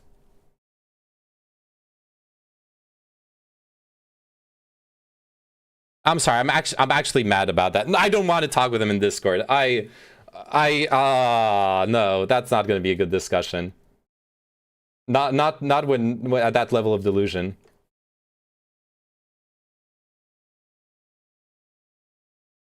It was not bribes. Jesus Christ. Like, Destiny and Dylan Burns debunked that in the discussion with Haas. They genuinely debunked it. It's this is an insane talking point. The money went to Ukraine. Did some of the money go to opposition to the pro-Russian government? Probably, yes. But saying $5 billion went to them is fucking insane. Also, why are we talking about Ryan Case and Dylan Burns?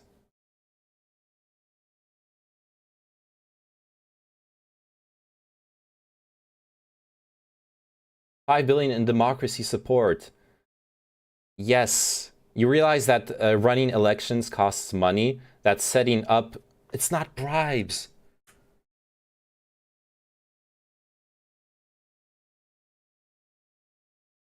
It's not bribes, dude. You realize that running elections costs money? That setting up... That training people to run elections costs money?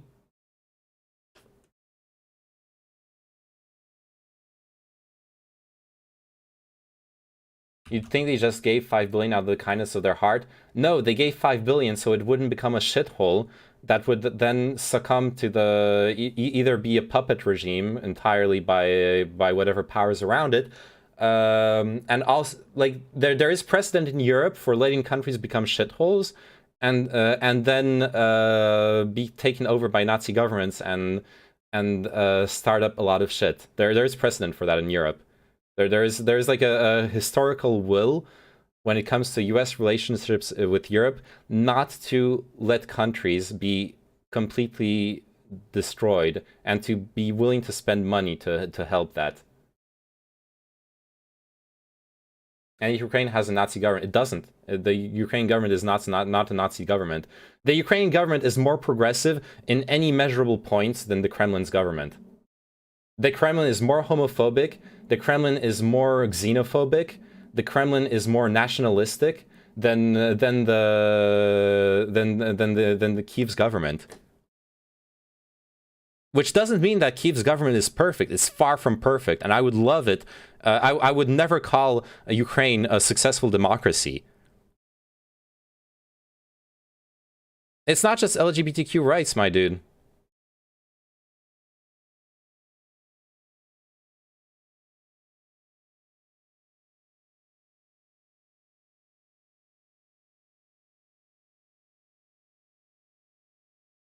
Anyways, back to how Russia has been denazifying France by supporting the far-right party in France. How fascinating. Interesting that the far-right party in France has many common values with the Kremlin's government. Really makes you think. The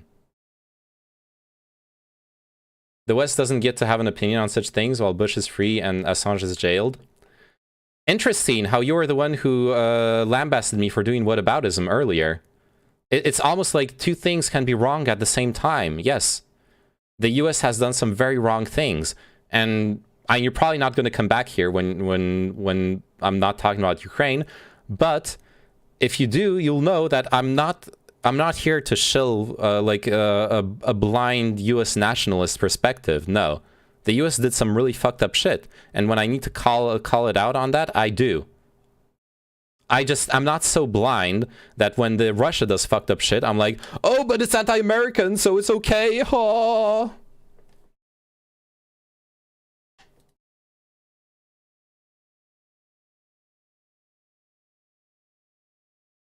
Russia would have also helped the National Front financially during presidential elections. According to Mediapart, Russian financing of Marine Le Pen has organized around a counselor of Putin, Alexander Babakov. Emails show une ingérence is like a political influence of two Russian lobbyists.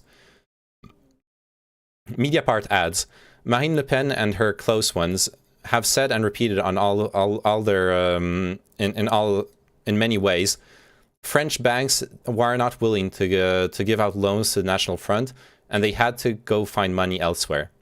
An occurrence in Russia where banks were solicited, allegedly in all neutrality and far from any influence from the Kremlin. However, according to France 24, the acceptance of the loan begs another question: was there a political exchange with the Russian financing? Several emails published by Mediapart seem to indicate it. They demonstrate that two of the people Schaffhauser was discussing with, Mikhail Plisyuk and Alexander Vorobyev, had a direct influence on certain positions of the National Front on the topic of Ukraine. Interesting.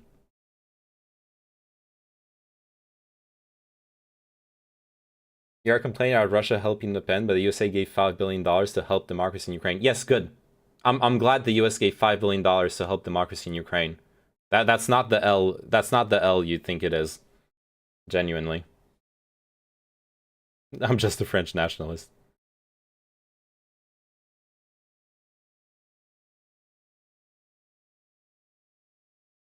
$9 million, actually? Nice. I was going to look it up, actually. Thank you, Dumdanet. It was $5 billion to help democracy, not Ozchamp.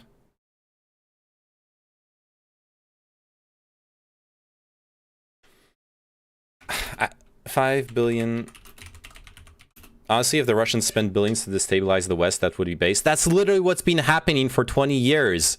And what I'm trying to demonstrate to you. That's literally been happening. Russia, Le Pen is not fascist. Oh my God, Siparuski, please don't. You already show you don't know what imperialism means and what colonialism means. Don't tell me what the status of French politics is, okay? Oh my God, I'm gonna get triggered, okay?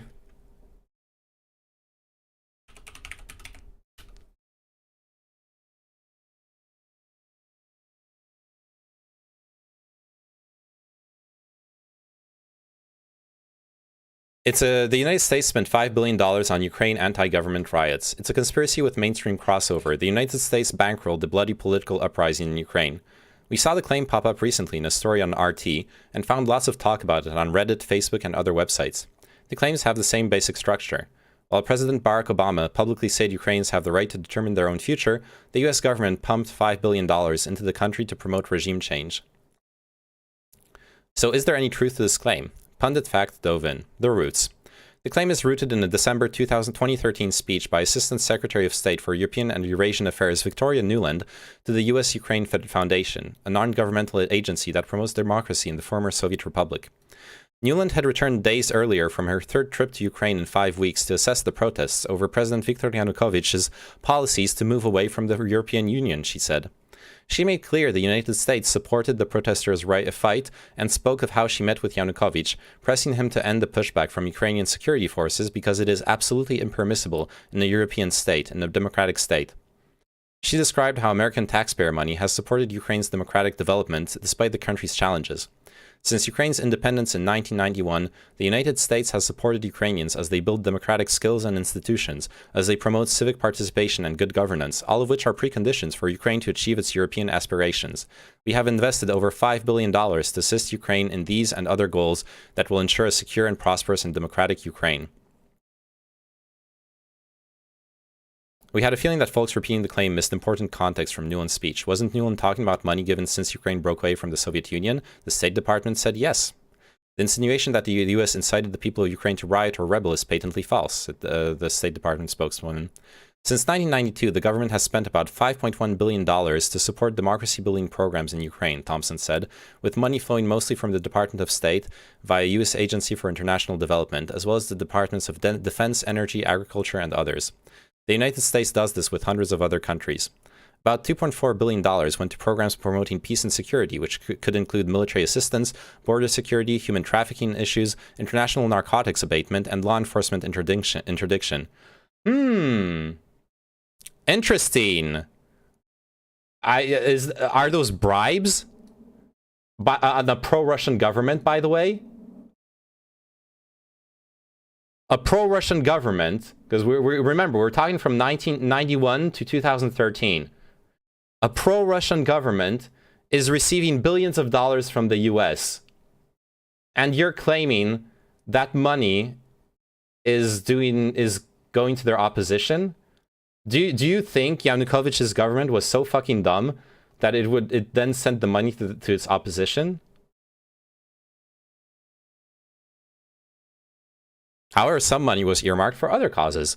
More money went to categories with the objectives of governing justly and democratically, $800 million, investing in people, $400 million, economic growth, $1.1 billion, and humanitarian assistance, $300 million. Okay, so those are vaguely termed. Maybe those went to opposition parties. That's possible. The descriptions are a bit vague, which could lead people to think the money was used for some clandestine purpose. But even if that were so, the money in question was spent over more than 20 years. Yanukovych was elected in 2010, so any connection between the protests and the $5 billion is inaccurate. And Obama was elected in 2008, so any connection between the $5 billion and Obama also is inaccurate. We attempted to drill down and verify the expenditures independently, but found that a difficult task. That's a byproduct of the United States foreign aid investments, which rival no other country.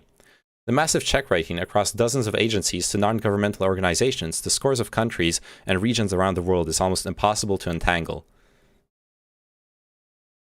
I agree that's a problem. This is a problem because this isn't it isn't transparent. 20 years of bribery is not a good defense. You're not willing to hear me because it goes against your ideas, which I understand, but like do you understand that you can't have a discussion with someone if you didn't change your mind?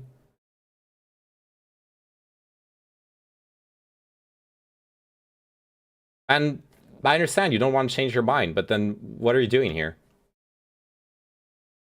Trying to change my mind? You're doing a poor job of it.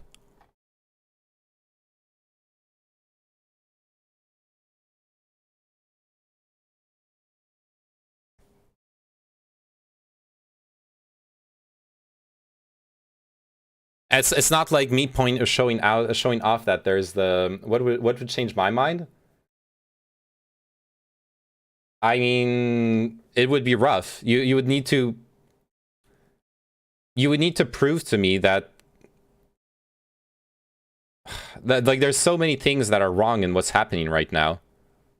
I guess if we're talking about the coup specifically, I would change my mind if it turns out that the CIA is innocent, but that's never that's